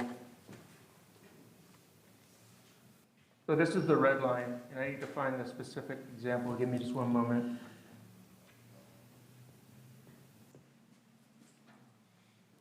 Or if you have a picture, that would work too. Well, we already have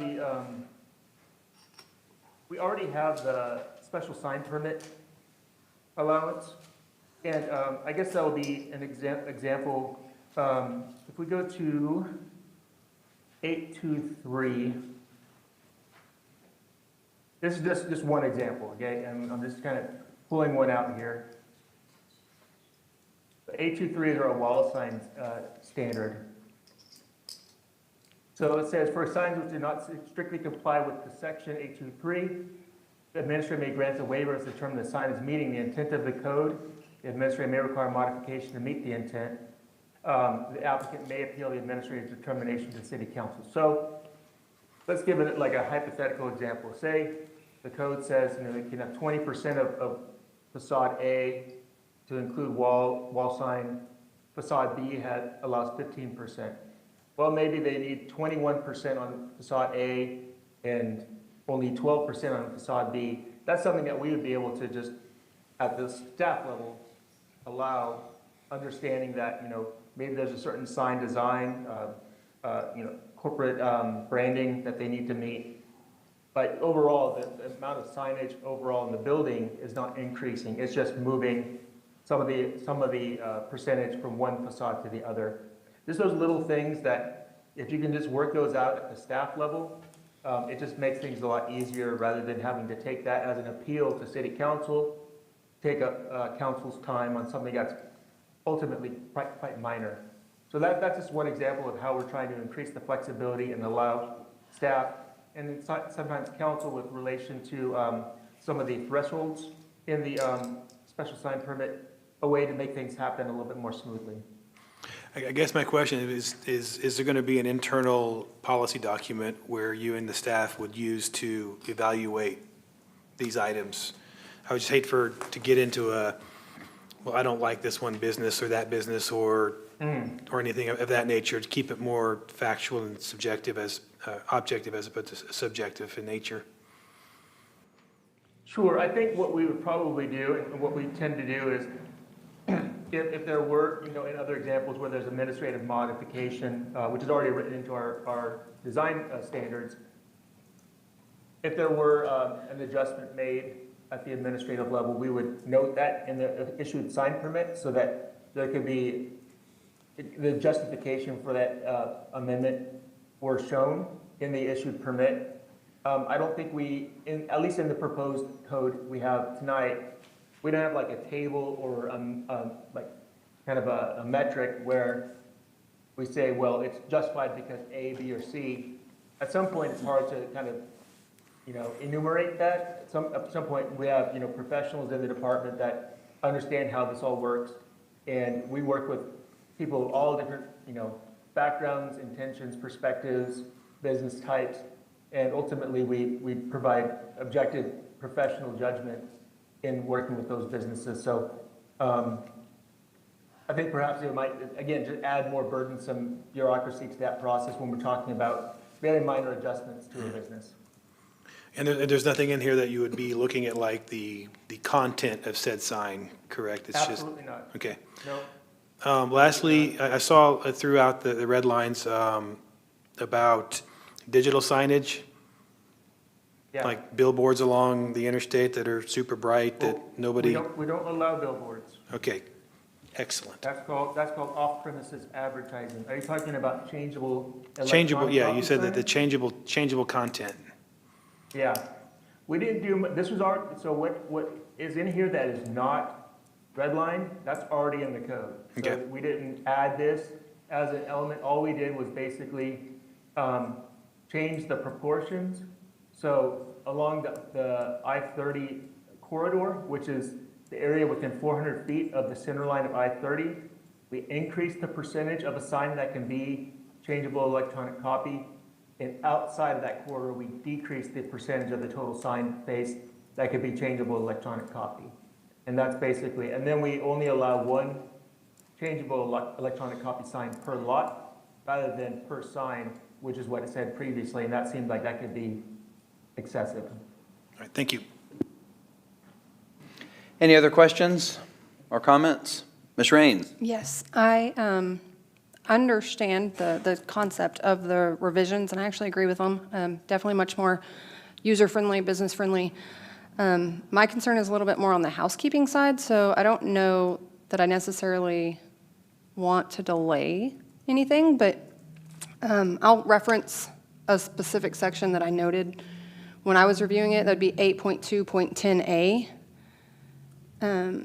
The red lines kind of take out a section that leave what appears to be like a partial sentence that kind of, I think that I know the intention of that paragraph, but I'm not sure. And so maybe, I don't know if that's an approval with contingency. I don't know how we do that. But, I mean, there were some other minor typos and some consistency concerns. But I think that we'd want to get those cleared up before we finalize it. Yeah, thank you for catching that. We did, man, we did so many, rounds of review and proofreading through this, and unfortunately, I guess we missed this one, but yeah, we'll take a look at this specific 8.2.10a, make sure we have the correct context conveyed, and include that. If you want, we can bring it back for you guys to look at before we bring the ordinance back, or we can do I guess what would be a Scrivener's edit to clear that up before the ordinance is signed. So another option is, Councilman Raines, if whoever, if you wanted to move for approval, you could mention that one, and y'all could make the change at that point, and Ron might be able to suggest what that change could be as well. That's another option.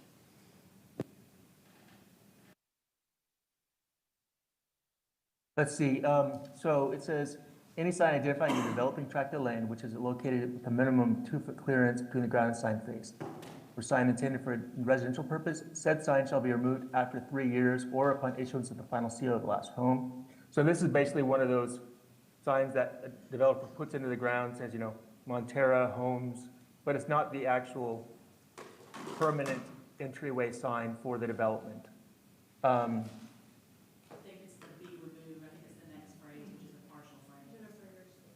So the next sentence, accurately as you say, it says, be removed no later than 30 days following the approval of the final CO for non-residential projects. I think basically there would just be a prefix, I guess, to that sentence that says, for non-residential developments, the project development sign shall be removed no later than 30 days following the approval of the final CO, period. And so we just take that for non-residential projects and put that at the beginning of the sentence. I think it's just a matter of sentence order in that case to clarify what the intention was of that incomplete sentence. Those are like those Wood Creek signs that have been there for 20 years. Yeah. Well, they're still building the last home. Okay, well, that's a good catch. While we're looking at that, any other questions from the staff summary portion of the agenda? No. Okay. Do we have, Ms. Vicky, do we have anybody who wishes to speak on this agenda item? Nobody has signed up. Okay. So I guess we'll open the public hearing at 7:34 p.m. Nobody has signed up to speak nor wishes to speak. So we will close the public hearing at 7:34 p.m. Okay, now Okay, now do I have further discussion or a motion on this agenda item? Make a motion, we approve ordinance O 2026-042 as presented, with the exception of minor grammatical changes that Councilwoman Raines pointed out. I'll second. Okay, I have a motion and a second. Any further discussion? Okay, seeing none, please vote.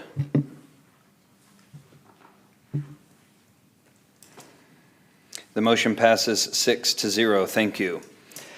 Council, at this time, would it be agreeable to the majority to take a quick 5-minute break? Is there any objection to that? Okay, we'll take a quick 5-minute break. Thank you.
return to their seats, please. We'll go ahead and get started again.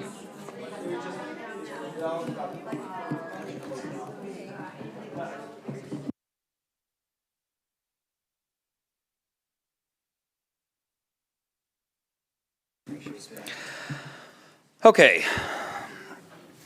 It is now 7:43, and we'll begin up again. Ms. Vicky, what's our next agenda item, please?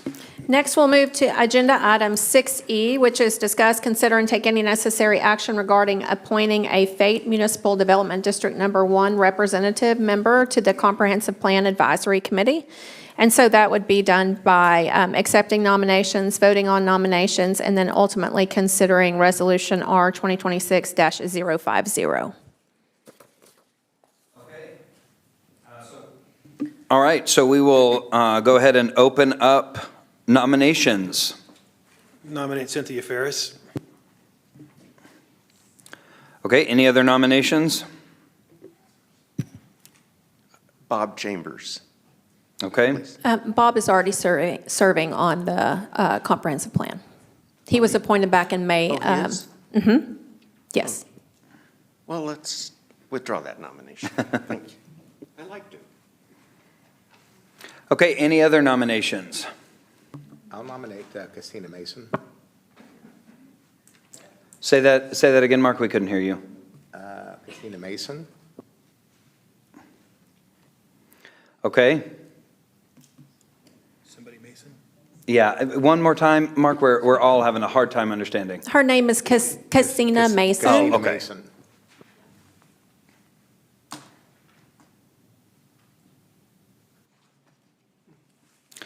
Okay.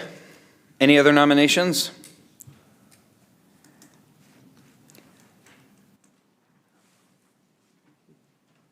I didn't want to cut you up because I saw you looking there, so I just wanted to give. Okay. Any more?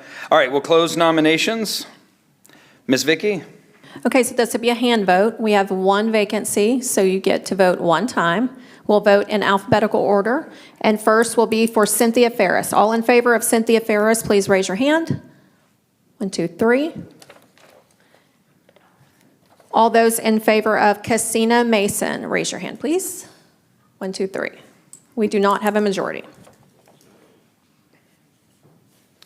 At this time, if necessary, could we adjourn into executive session to discuss this, or would any Not discussion be? Not for comprehensive plan, Okay. because it's an advisory board. Oh, okay. Yep, Okay. I'm sorry. Any discussion on these nominations, or? Yeah, Cynthia Ferris has been on MDD for a year and a half, a couple of years now, I think. She's well-versed in economic development of the city of Fate, and I think would be an excellent addition to the CPAC. I would agree with everything Alan said about Cynthia, and I think there may be a reason to vote. Let's revote. Okay. Ms. Vicky? Okay, the next round of votes. First, all in favor of Cynthia Ferris, please raise your hand. 1, 2, 3, 4, 5, unanimous. Okay. So Cynthia Ferris has secured the nomination. All right. So do I have a motion for the resolution? Make a motion that we pass resolution R 2026-050, appointing Cynthia Ferris to the CPAC. Okay, do I have a second? A second. All right. Any further discussion? Seeing none, please vote. Motion passes 6-0. Thank you. Okay, next agenda item, please. Next is agenda item 6F, discuss, consider, and take any necessary action on Fate participation in the America 250 July 4th Rockwall Parade. Okay, Mr. Hatley, you want to take this? Oh, I can't. You want me to? Sure. Okay. I just thought that, of course, I did go to the parade last year. I think I've talked to a few people about it. They thought it would be a really good idea if we participated this year, considering it is the 250th anniversary of the United States. I talked with Michael about it. The cost is actually pretty minimal, because I think the city, don't we own the trailer and everything? If we use our existing gear, then Yep. I think we've just ordered a few $100s worth of things. Of course, we could always upgrade, so. Yeah, if we needed to. But I thought it would be a really good, something to kind of show off Fate a little bit, show off the businesses. We could have signs put across the trucks that are kind of pulling the trailer. I mean, if we had other trucks and things like that, if some of the businesses wanted to make their own display, they want to display their own vehicles, things like that. Kind of show off Fate's businesses, get some of the schools maybe involved to see if they wanted to invite some of the students to walk in the parade, ride in the parade, something along those lines, dress up in the parade. I think it would be a really good representation for us, especially with the county, because I do know other cities participated last year, and I was ashamed we didn't do it last year, but it's a perfect time, I think, for us to do it this year, to jump in and kind of show some patriotic pride. Absolutely. Ms. Huffman? I love the idea of participating in the parade. It's a very fun parade. It's very casual. It doesn't have to be anything fancy. I mean, I could probably donate a ton of stuff and my time in particular. I love the idea of participating. I was hoping there would be something Fate could do on their own, but that's very cost prohibitive to have our own, I mean, like dog parade here in the park, something that commemorates an important event like that. And I love 4th of July in general, and this is a really special one, so. Well, I thought it actually has Michael's favorite four-letter word in it, free. Mary, did Mary say that there was no cost involved? No, there's no entry fee. Yeah. And it is it's a very casual system. Yep. You do have to line up and be there on time. Yeah, you pull into a parking lot, everybody decorates, make sure they kind of tell you, which order you're going to go in. But I do think it would be a very, very nice thing for a lot of people to volunteer and participate and enjoy, show some, actually more or less have fun. Let's have fun with it and be patriotic at the same time.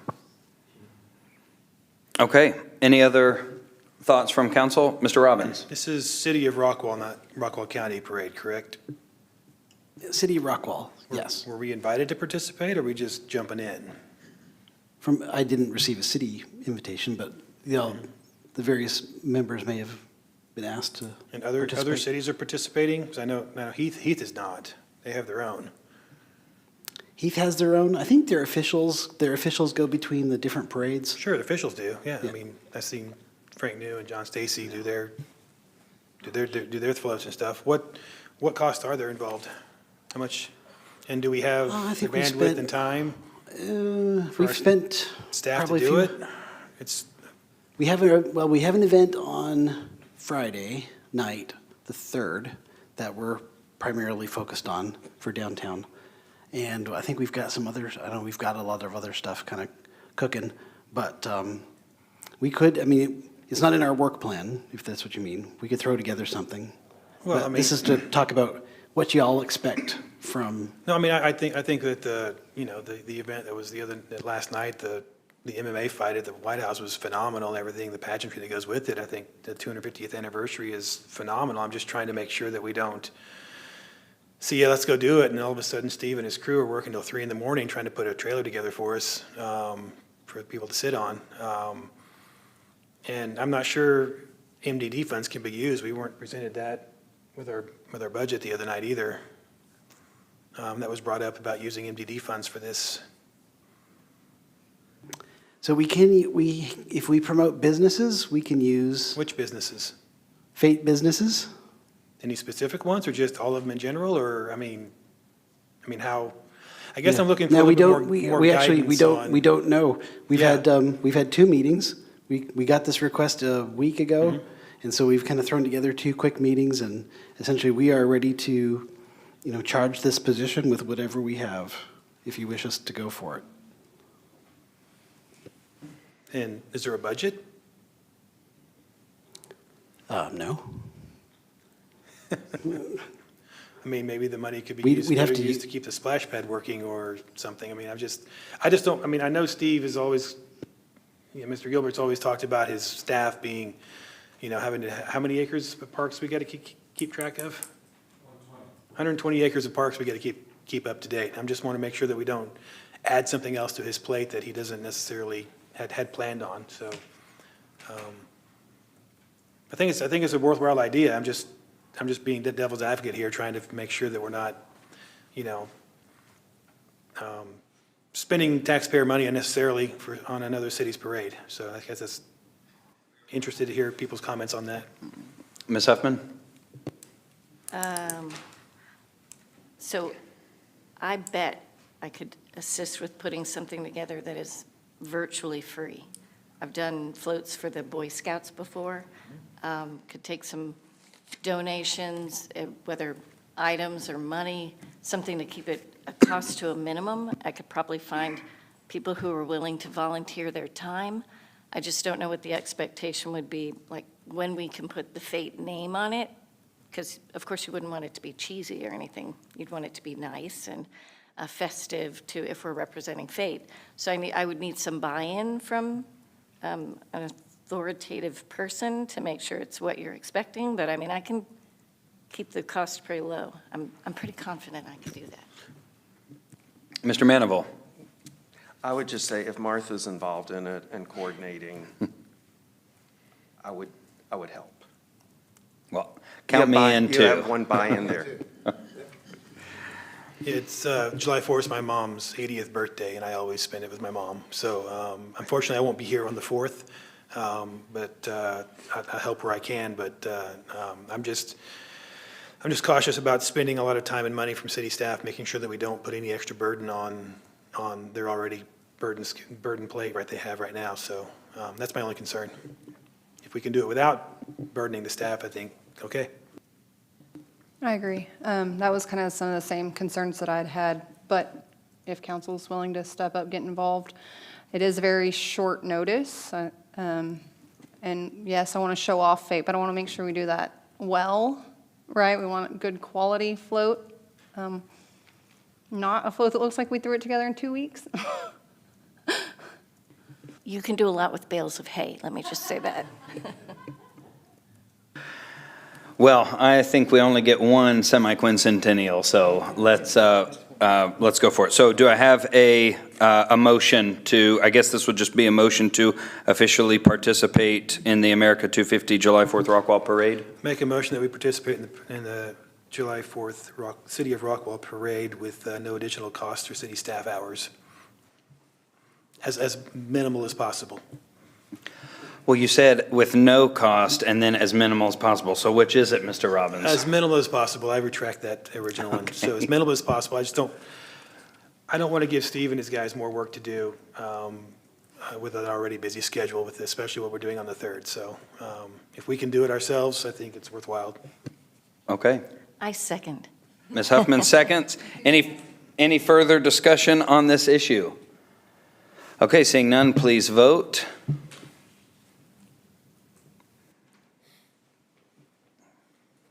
Okay, the motion passes 6-0. Martha, we'll make you the point councilwoman on that. So give us our marching orders for how to make this happen. Okay, actually, before we go to the next item, council, without objection, if you would permit, I would like to discuss item 6H before we discuss 6G, not to replace, but just for what I think is a more logical progression, starting from a general down to a more specific. Do I have any objection? Okay, Ms. Vicky, so we'll go with 6H.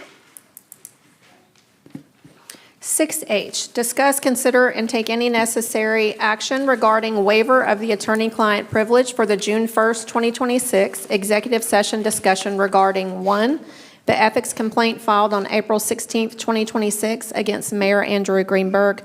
2, the ethics complaint filed on May 4th, 2026 against Mark Harper, and/or 3, the ethics complaint filed on May 4th, 2026 against Cody Chen. Okay, thank you. So really, council, this comes down to the idea of I think transparency. I applaud agenda item 6G as well. I think that there are, as we heard tonight, there are some concerns from citizens, especially regarding what we pay people to know what we don't know, and how would we, if there seemed to be any kind of disparity on decisions that were made versus information that was presented. I do think that those deliberations that we discussed in executive session bring light and merit to that, especially when there are conflicting, one of the things that was brought up was legal conclusions. Well, if those legal conclusions are different, say between an attorney, a city attorney versus one doing the ethics investigation versus the Attorney General's office, I think that would help supplement the overall discussion on this and lead to much more transparency of the issue at hand. Mayor, if I might. Sure. And I'd like to speak on items 8, let's see, where are we? 6G and H at the same time, because it's the same comment. I would strongly encourage the council to stop the practice of waiving the attorney-client privilege. That privilege is very, very important. It encourages full and frank discussions so that y'all can get the best possible legal advice and make the best possible decisions you can. Private people, you talk about transparency, but private people and private companies have attorney-client privilege and don't have to have their client discussions occur in public or be waived. That's why the Texas law protects attorney-client privilege, even for governmental entities. It's why we allow people to have those discussions in executive session and not open session. And so I would strongly encourage the council not to waive the attorney-client privilege with regards to the discussions that happened on June 1st, or waive the attorney-client privilege for purposes of the memos that were given to you on June 1st. I think it's a very dangerous practice, and as I've told you before, and I'll continue to tell you, you'll need to quit doing that. Thank you, Jennifer. Where I come from on this is the issue of, while I understand and respect the idea of businesses that are coming in and looking, this is obviously something that citizens want to know. I would say especially when council members are filing ethics complaints against fellow council members. I think that obviously shows that there's something going on, a disagreement, even if it's on something that isn't necessarily going to be any more than a potential sanction or just a dismissal. But when that happens, it makes it very difficult to have a meaningful conversation on where that exists. Also, I think especially with these specific ethics complaints, a lot of it does deal at the very heart of how much information do you think that the public has a right to know? Do you think they have just a little bit of a right? Would you hide things from the public that you think is best that they don't know? What is a definition of confidential by law versus what we wish would be confidential? So I think this underscores a much larger argument that clearly our city wants to have right now. And so I think that if we're going to release anything, and I would actually say this, one of the reasons why I wanted to put this on is there was a former council member who, when we were first presented with our first ethics complaints against members of council, and the attorney said that he does not recommend moving forward with that, this particular council member still voted yes to open an investigation. I think that would have merited an opportunity for that council member to discuss that. Why, given their interpretation of the charter or the ordinance, why they think that we should move forward. And that opportunity was not presented to that council member, again, for fear of what's going on inside executive session.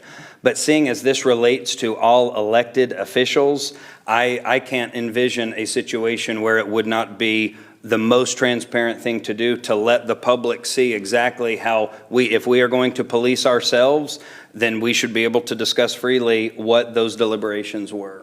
If we're going to release anything, let's release all of it.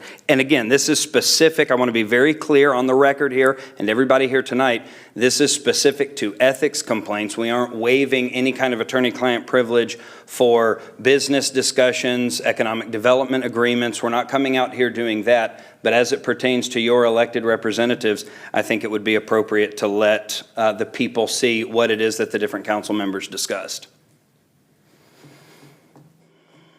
Any thoughts or comments on that? Mr. Robbins. Seeing how there was no recordings or written documentation from executive session, it would pretty much just be what everybody kind of recollects, who said what, when, to who, and that just seems very dangerous and reckless to me. The only thing I was wanting to do is to follow precedent and waive them on the documents that we got so that the people can understand where the investigation that was authorized by the previous councils to what that result of that report was. And the majority of the council chose to move on from it.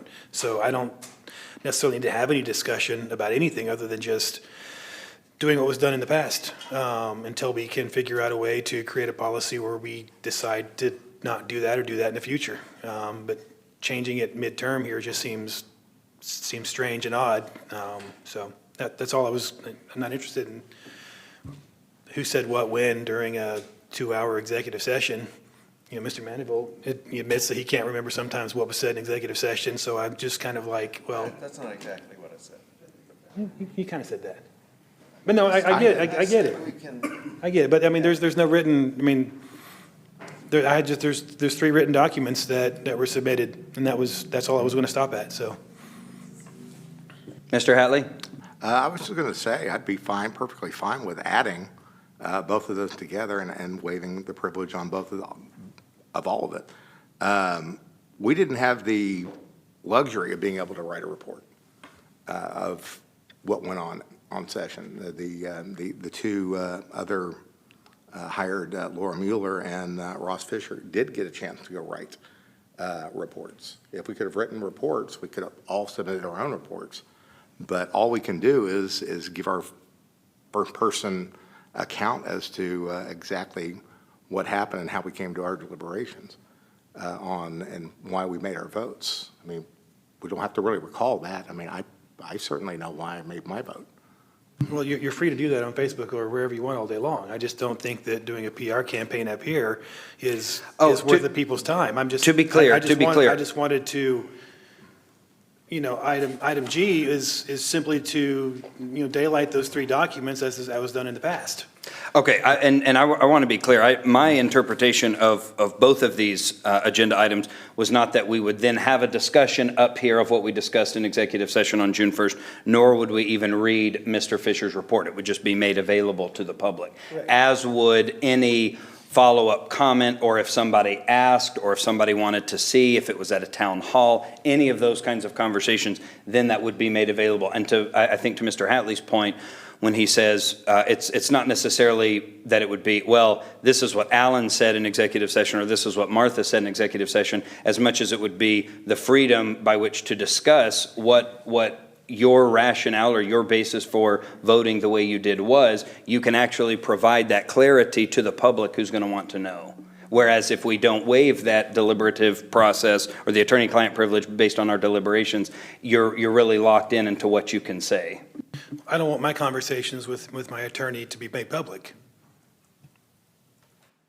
I don't think you can do the. And to that point, and again, to that point, are y'all then going to put me in the position to have to argue if I disagree with your account of what was said in executive session? That's not transparency. So again, I would really caution y'all, whether it's regarding ethics complaints or litigation or claims against the city or legal advice regarding a contract. This is a very dangerous road to start going down, and we need to stop waiving attorney-client privilege. Again, my motion is just a response to seeing the desire to release this, and I think that it's if we only release the report without the opportunity for individuals to discuss why they voted the way they did, it paints an incomplete picture. And when you have an incomplete picture to the public, that's not transparency. I think the picture that it paints is that 4 of you all decided that to not take the report as its conclusion, and 2 of us did. I think that's enough. I disagree. I think that we have people who are speaking in public comment who are questioning, I mean, they're taking time out of their evening to come and question why that happened. And by not allowing this, we're essentially saying, well, we're going to not only not tell you, but then lock other people from having that conversation. So I would inquire as to why we retained outside counsel to do the investigation, if we're just going to waive executive privilege to then discuss why we decided, I'm going to use that term loosely, not all of us decided to vote how we wanted to, against council advice. That's a great question, and that was even asked by some members of the former council up here on the process by which, I mean, it was a question that we talked about. Why was outside counsel even referred to before we had an initial meeting? And that's just been how it's been done. You're referring to the initial step, the initial whether or not we should proceed. I'm talking about the actual investigative report. Why did we vote? We didn't even, Alan and I did not vote on that, but why did council vote to proceed with the full investigative report if we were then going to disregard the results? And so, well, I think at the end of the day, if you wanted to waive executive session so that we could then air everybody's personal grievances, then why didn't we just do that in the first place? We could have saved keep in the mind, funds of that investigative report.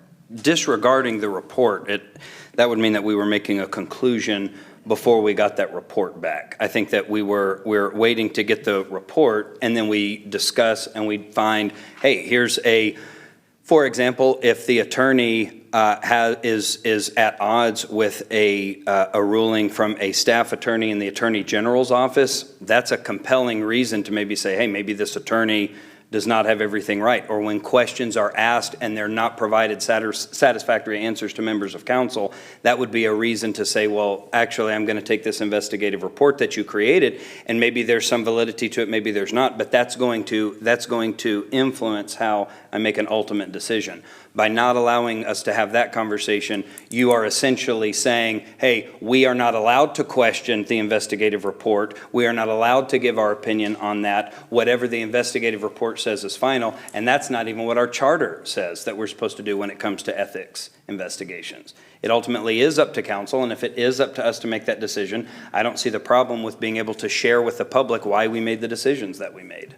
So just to be clear, the charter is silent on the ethics process. It's an ordinance, but the ordinance envisions all of these things happening in executive session with attorney-client privilege. It's specific to that.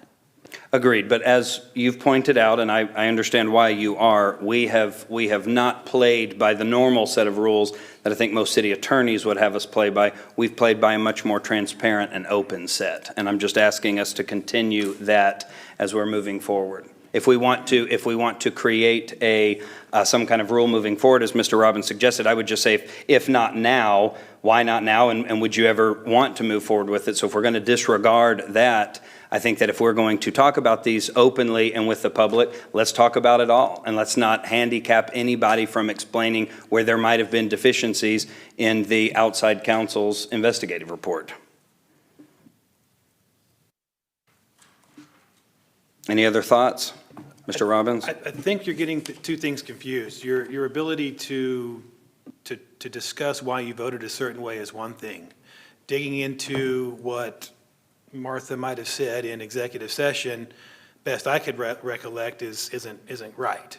Or me to say that, well, the mayor said this in executive session isn't right. I don't agree with that, because there's no evidence, there's nothing written down, there's no factual anything written down from executive session, and I think that's just dangerous to do. The only thing, like I said, is that there's these 3 documents that have in previous cases have been released. Leave it at that. That's all I was asking. I'm not interested in saying he said, she said. Again, an I'm not executive interested session. in that either. That's not Well, what that- you keep that's- coming back to that, but that's not what I've been bringing up. Ms. Huffman? So it makes me wonder why we even have executive session. If we're not going to respect the limited, the purpose of the limited discussion. We have a city attorney for a reason. I think it's important that we follow her advice, or whoever that may be. They're in that position for a reason. And I think it was a mistake that we waived privilege in the past, but because we've waived privilege in the past, I'm willing to be consistent with the practice of making the documents available. Mr. Hatley? I was just going to say, if we just put out the one ruling of the investigator, Ms. Mueller and Mr. Fisher, we are only hearing one side of a story. I mean, we're hearing, a recommendation. We should be able to, essentially, he's not the judge, he's not the jury. He's putting out an opinion to rebut that opinion, to rebut those facts, and to honestly, face your accuser. It's in the Sixth Amendment. You should be able to confront your accuser if we're going to confront a piece of paper. And we're the jurors here. We should be able to state how we voted. To release just one and not the other, I say release them all. I'm for full. There's no such thing as partial transparency. You're either transparent or you're not. If you're trying to withhold something, it's not transparent.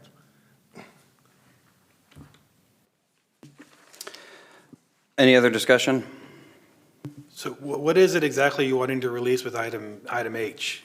You're not going to, if you want to talk about why you voted a certain way, you're free to say, well, I didn't see X, Y, Z as sufficient for a yes vote or a no vote.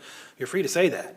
Having talked to an attorney earlier today about that, Mr. Messer from Messer Fort, he understood the reason why I put this on the agenda. I would not be able to talk about certain things if we only discussed that in executive session. So this is essentially, as odd as it may sound, what I'm asking to do is be able to say, hey, if this report that comes out and you say, it seems that 4 council members were not in alignment with that, why is that? I want to be able to say, here's why. And I don't want that to be well, here's why, and then somebody out in the community looks at that and goes, good, we got him. Let's get him on releasing executive session information for simply answering the question that many people might have as to why we're moving forward on this the way we are. It's simply a matter of being able to explain our process on why we voted the way we did on issues where council members are policing other council members. I can't fathom why, when we're already doing that and we're all elected officials anyway, anybody would want to hide any of that. Mr. Hatley. No, I'm just going to state, if we release the document, it's going to wind up on Fate Hot Topics and news and whatever that page may be. And then you're going to be forced to defend that against 4,000 people, essentially, that's on there. And you're literally talking about I'm not going to use the term, but you're literally talking about a massively biased group.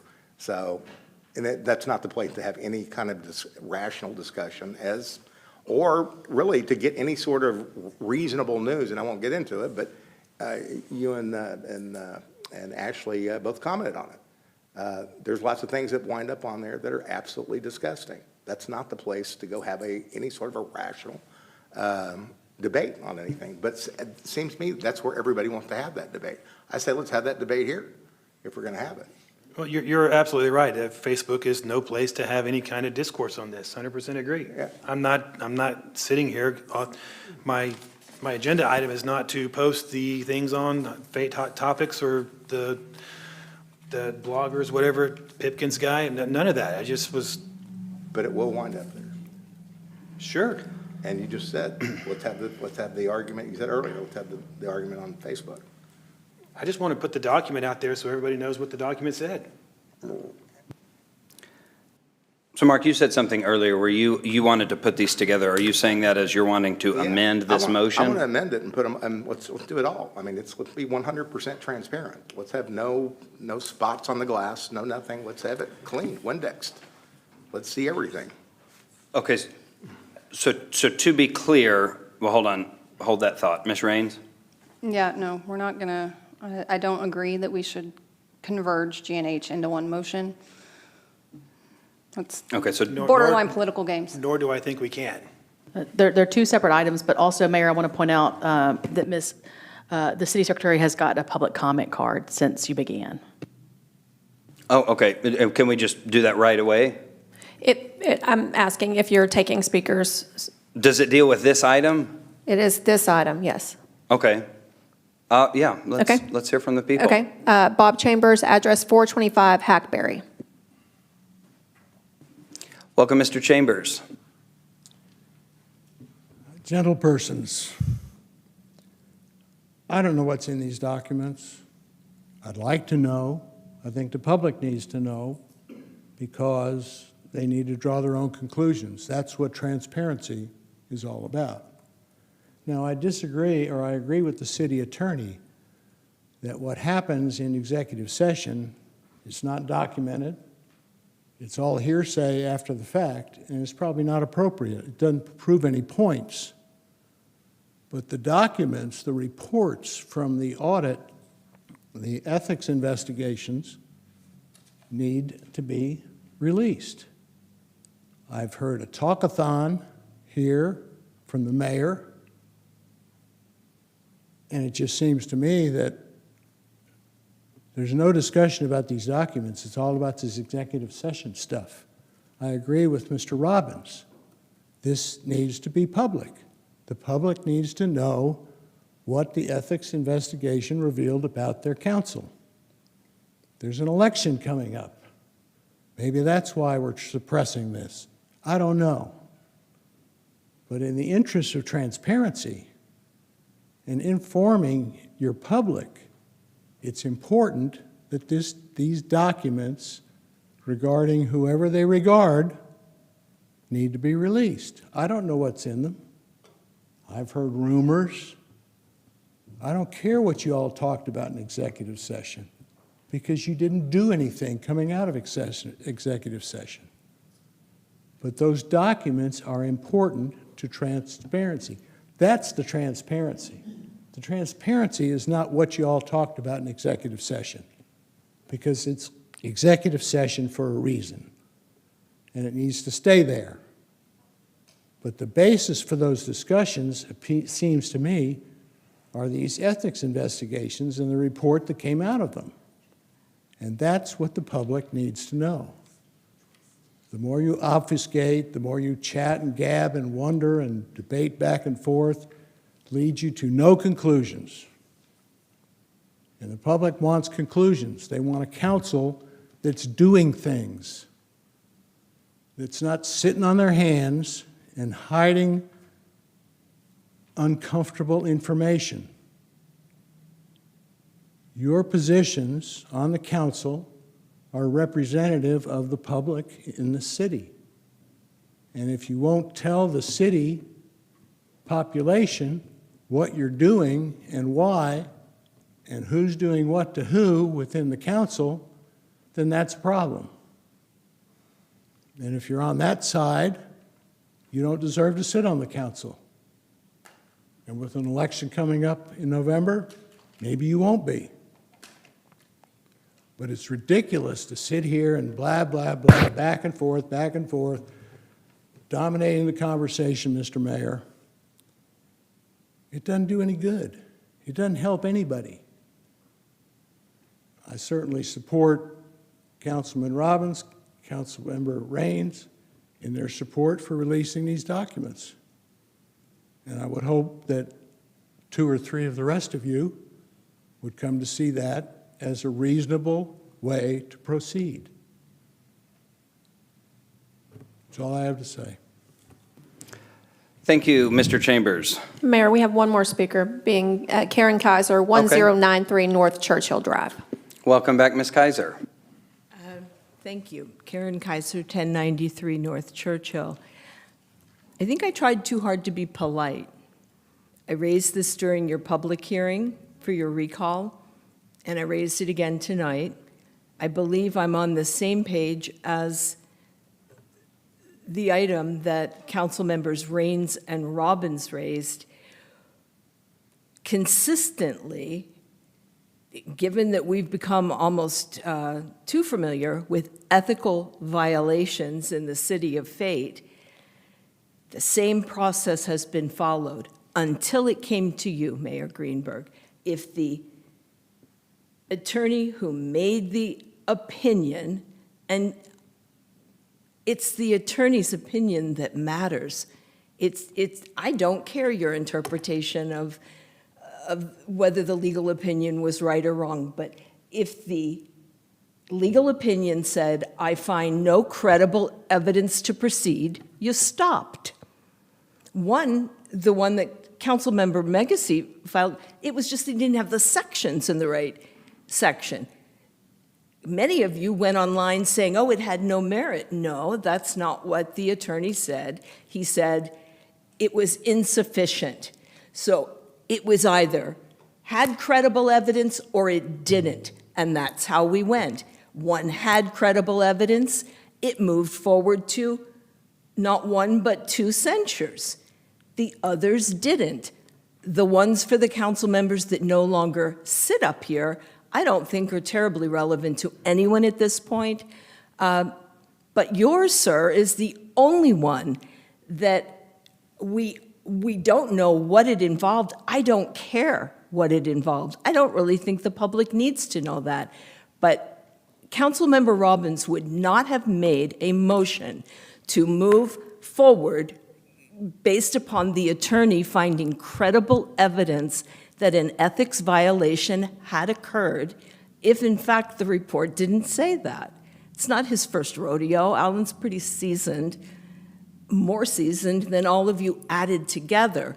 So I do find it questionable that four of you that often vote as a block didn't see fit that you moved to some form of a sanction, which again is a nothing.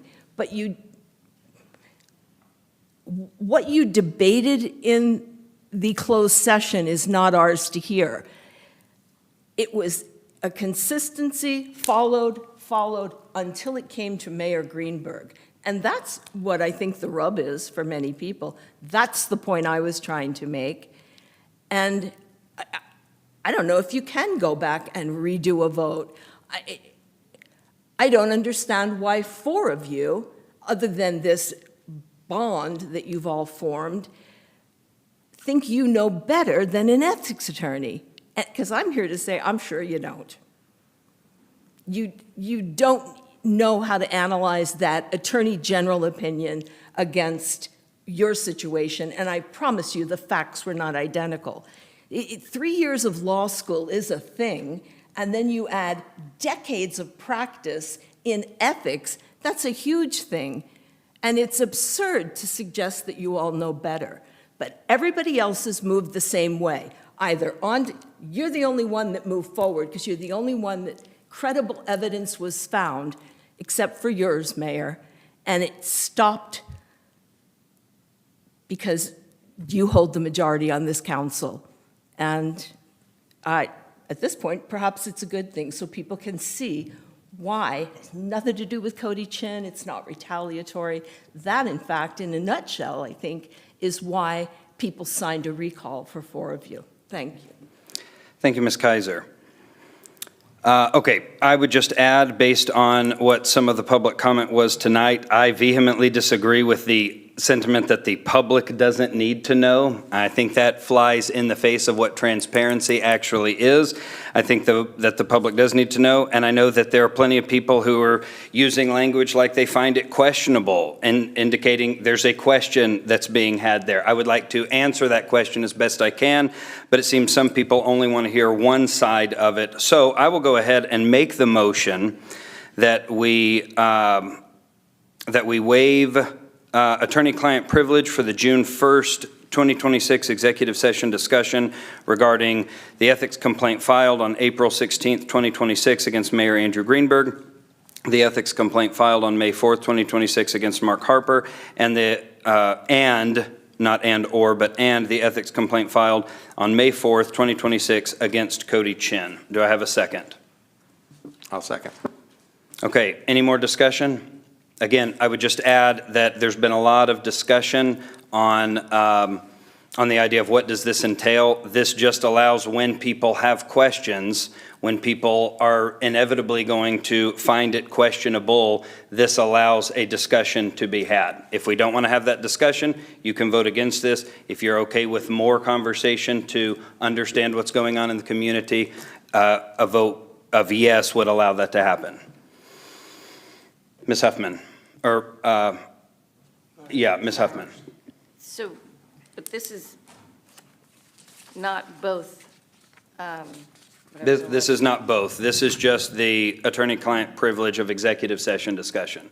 This would just allow, if somebody said, why did you go against what the outside counsel said? I don't have to say, the other council members didn't want me to say anything because they only wanted one side of the situation out there.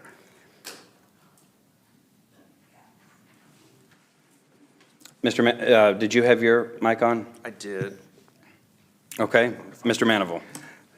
I wanted to know if the motion could be modified to allow anyone to explain their reasons for how they voted and not have anything called into question whether that was something that was said in executive session. So that I could explain why I voted how I did, but not refer to anybody else, just refer to my own reasoning. No executive session material talked about. I guess my question there would be if you said something that another council member said that was executive session material, this motion is waiving that so that you can freely discuss that. Because otherwise, if you say, here are the reasons that I voted the way I did, if any of that is based on the discussion we had in executive session, you would not be able to say it. You are essentially limited to saying, we discussed that in executive session, I can't go any further from that. Ms. Rain, you finished? Okay. Mr. Manival. I've worked in an environment where discretion has to be practiced, and I think I would know how to say what I said or what my thoughts were without divulging what anybody else said. I know I could practice that discretion. Jennifer. Okay. Ms. Huffman?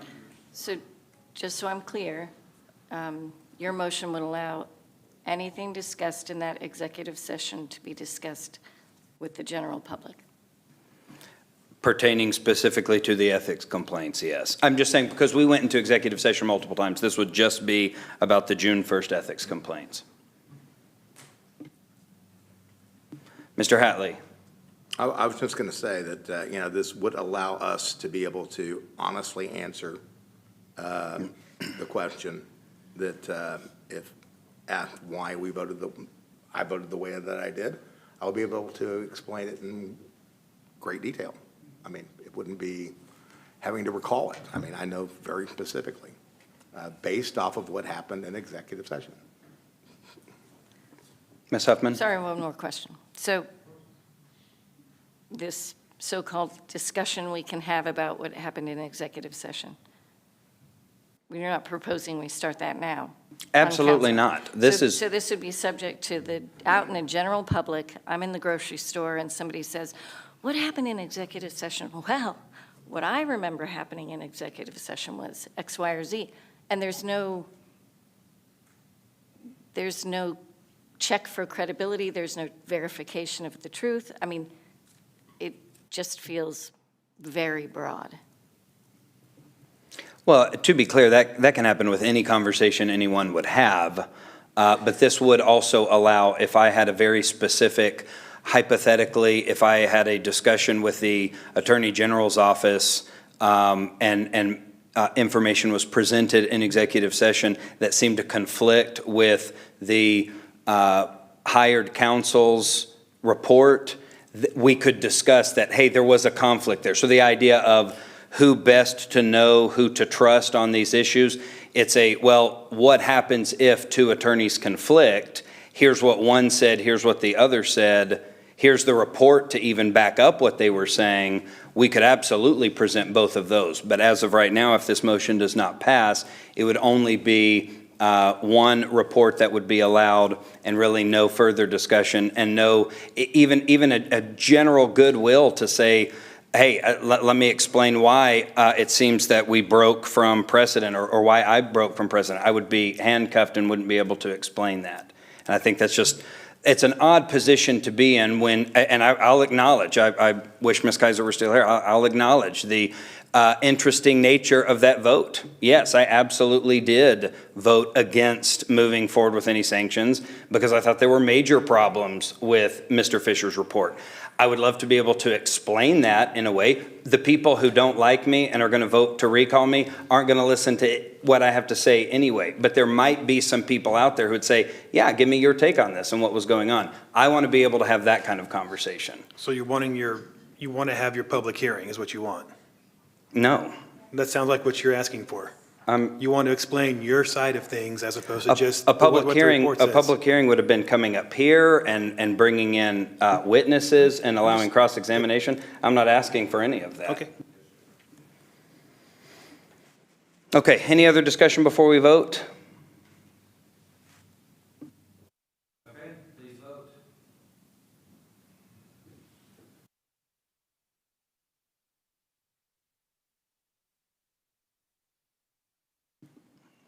The motion passes by a vote of 4-2 with Councilman Robbins and Councilwoman Raines voting no.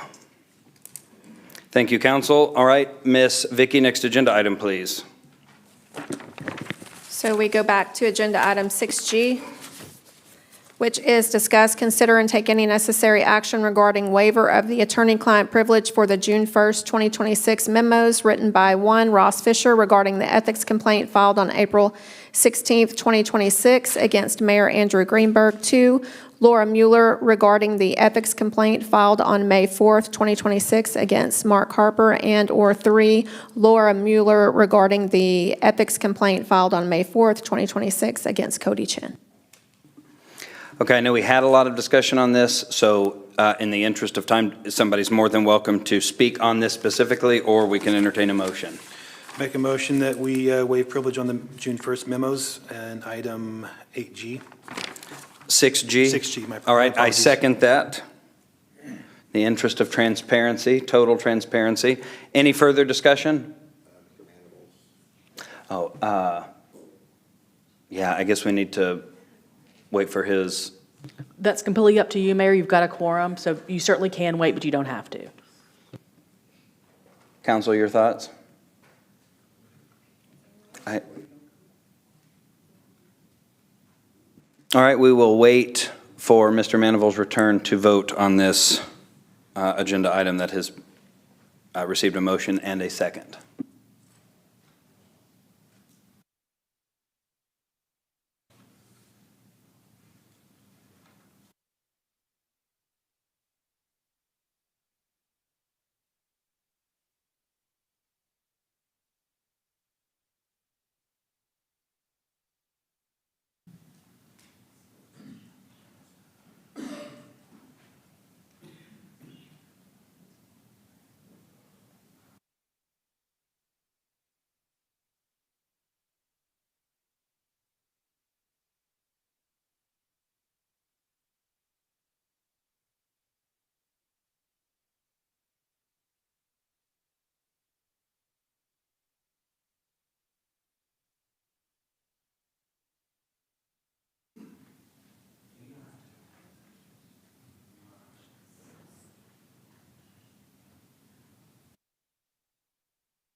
Okay, Mr. Manival, we have on the floor a motion and a second on agenda item 6G to release the memos, the attorney-client privilege as they pertain to the memos. Did you have any discussion before we vote?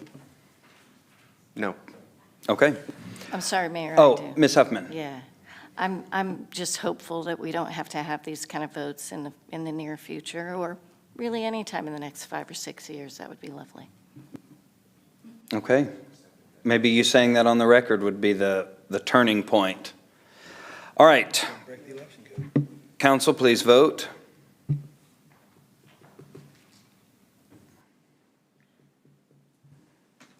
All right, the motion passes 6-0. Thank you. All right, Ms. Vicky, next agenda item, please. Next is Agenda Item 7, Mayor, Council, and City Manager Report. Okay, Ms. Huffman, we'll start with you. Because I've been so verbal tonight. Okay, start with me. I loved having a chance to meet Chief Weiniger and his family last week. Go Texan Day on Saturday was super fun. Yvonne did a fantastic job out there. I think she was out there from like 9 in the morning to 10 at night. She was there the whole time. Anyway, also this Friday is Juneteenth holiday, and there's a celebration at Smith Family Park from 10 to 2 on Saturday. And I'm going to try to reinforce some of the good information that's put on the website. The City of Fate, Hey Fate post was highlighting Public Works Department. So a big thank you to Scott Monaghan and Gustavo Gonzalez and the Public Works team for their help providing clean, safe water for the community. Okay, thank you, Ms. Huffman. Mr. Hatley. I'd like to thank John Stacy for dropping off a very big check myself, but on behalf of the county. But I also wanted to welcome Chief Weiniger to Fate as well. But also, as usual, I don't want this to be considered ever routine, but I do always want to thank the Fate DPS for everything that they do. There's been a lot of things that have gone on. I know there was a false report of a homicide that was online, which is why you should never get your news from social media, and generally get it, especially when it comes with the police department, get it from the DPS website or one of the City of Fate's official websites, because there's a lot of misinformation out there. But and I want to thank everybody who came and spoke tonight. And spoke their minds. I think it's important.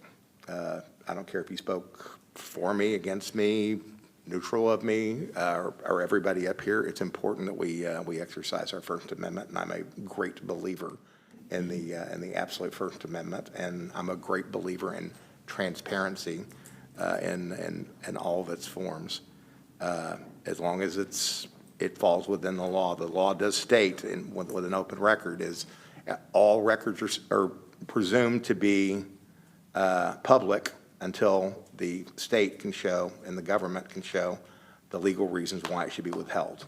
Otherwise, it's an open record, and I believe very much in that. But I want to thank everybody for their passion and for everything that they spoke with tonight. I respect each and every one of y'all's opinions on it. So, but pretty much that's everything I've got to say. Thank you. Mr. Manival. All right. I just wanted to say that one of the joys of getting involved in things in the city has been getting to know Martha and Steve, Ruth, Luke. They're a terrific family, and I was so delighted to hear her jumping. Well, I've heard of things she's been involved in since she's been in the community since 1998. And that was one thing. As I was walking neighborhoods, I would run into people that knew Martha and would tell me of something that she had done. And so when I saw an opportunity tonight sitting here to be a part of something that Martha's organizing, I couldn't wait. Sorry, I should have waited till you swallowed. All right. That's it. Thank you. All right, thank you, Mr. Manival. Mr. Robbins. Thank you for everybody who came out and spoke this evening. Thank you for being here, Chief. Look forward to getting to know you better. Thank you, city staff, all you do. Steve, keeping up with 120 acres worth of parks, especially during growing season after epic rains that we've had. I'm sure you're staying on top of it, right? Yeah, the social media post on Facebook about a homicide over by Miss May Vernon caught me off guard, and I'm happy that it was a false report made up, extrapolate. I don't know how that post came about, but again, it's Facebook's no place to have serious discord on things like this. It's not. Yeah, this week you got Juneteenth coming up. This past Go Texan Day, the rescheduled one, was a great success. We have an event on the 3rd. July 4th, sorry I won't be here. I'll be with my mom, 80th birthday. Happy birthday, Mom. Pretty special. So that's it. Thank you. Ms. Raines. I also wanted to welcome Chief Weiniger and apologize for not being able to be at his meet and greet, but I would like to rectify that at some point in the near future. And give a shout out to Fate Fire and PD. I imagine, especially with school being out, kids, out looking for things to do and ways to spend their days. I'm sure there's an uptick there. I was going to touch on Juneteenth as well and Father's Day this weekend. Hope everybody has a great holiday weekend. And I wanted to say Happy Father's Day to all of the fathers as well as father figures. If you find yourself in an environment where you're contributing positively to raising a child, Happy Father's Day. Thank you, guys. Okay, yes, Chief Weiniger, I think I pronounced it wrong, but that's when we were all under the old way of pronouncing it, so we'll get it right now. It was great to see you at the meet and greet, and so of course we look forward to welcoming you on, fully here in Fate. It's a great city. It's fun to live here, and so I think you found a wonderful place to come be our new chief. So congratulations again and welcome. And I will say too, just the fact that we do have now a little bit of work to do regarding the America 250 celebration. I would encourage everybody to get involved, even in a small way, to celebrate a semi-quincentennial. It's a hype going all over the nation. I think that's awesome. Let's make it awesome here in Fate as well. Thank you. Mr. Kovacs. Yes, sir. A few items tonight. The AI and cybersecurity training is required to be completed by the 22nd. So we've got some participation on that. If you can help us out with that. Some of us still haven't done it. So I know I'll be doing mine as well. And then June 22nd, just a reminder, we've got the budget workshop next Monday. And we do have an executive session that is posted for a economic development project, which we're very excited about. P&Z is this Thursday at 6 p.m. And then Juneteenth, as you mentioned, is a holiday. The 19th, regular city offices will be closed. The 24th, 5:30 p.m., the Comprehensive Plan Working Group is getting together. And then June 29th, we have a special meeting to interview and select a council member. Very exciting. And then July 4th, holiday observed for the city is the Friday, July 3rd. So lots of things going on the next couple weeks. That's all, sir. Okay, thank you, Mr. Kovacs. All right, Ms. Vicki, next agenda item, please. Yeah, take a big breath on this one. Yes. Next is item number 8, executive session. In accordance with Texas Government Code, Section 551.001, the City Council will recess into executive session closed meeting to discuss the following. A, in accordance with Texas Government Code, Section 551.087, to discuss or deliberate regarding economic development negotiations, 1, development agreement, Crenshaw Preserve. And B, in accordance with Texas Government Code, Section 551.071, consultation with attorney regarding 1, pending threatened litigation, claim filed by Lyle Lombard, and 2, discussion of city operations after November recall election and preparation for the same, and C, in accordance with Texas Government Code, Section 551.074, to deliberate regarding personnel matters, 1, municipal court judge. Okay, thank you very much. We will now go into executive session. Thank you, everybody, for being here.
Executive session ended at 11:11. It is now 11:12. We'll come back into regular session.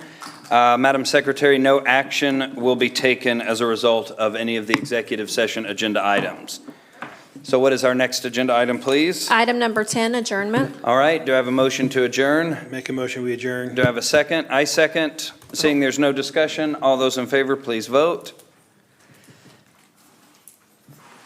Motion passes 6-0. We are adjourned at 11:12. Thank you very much.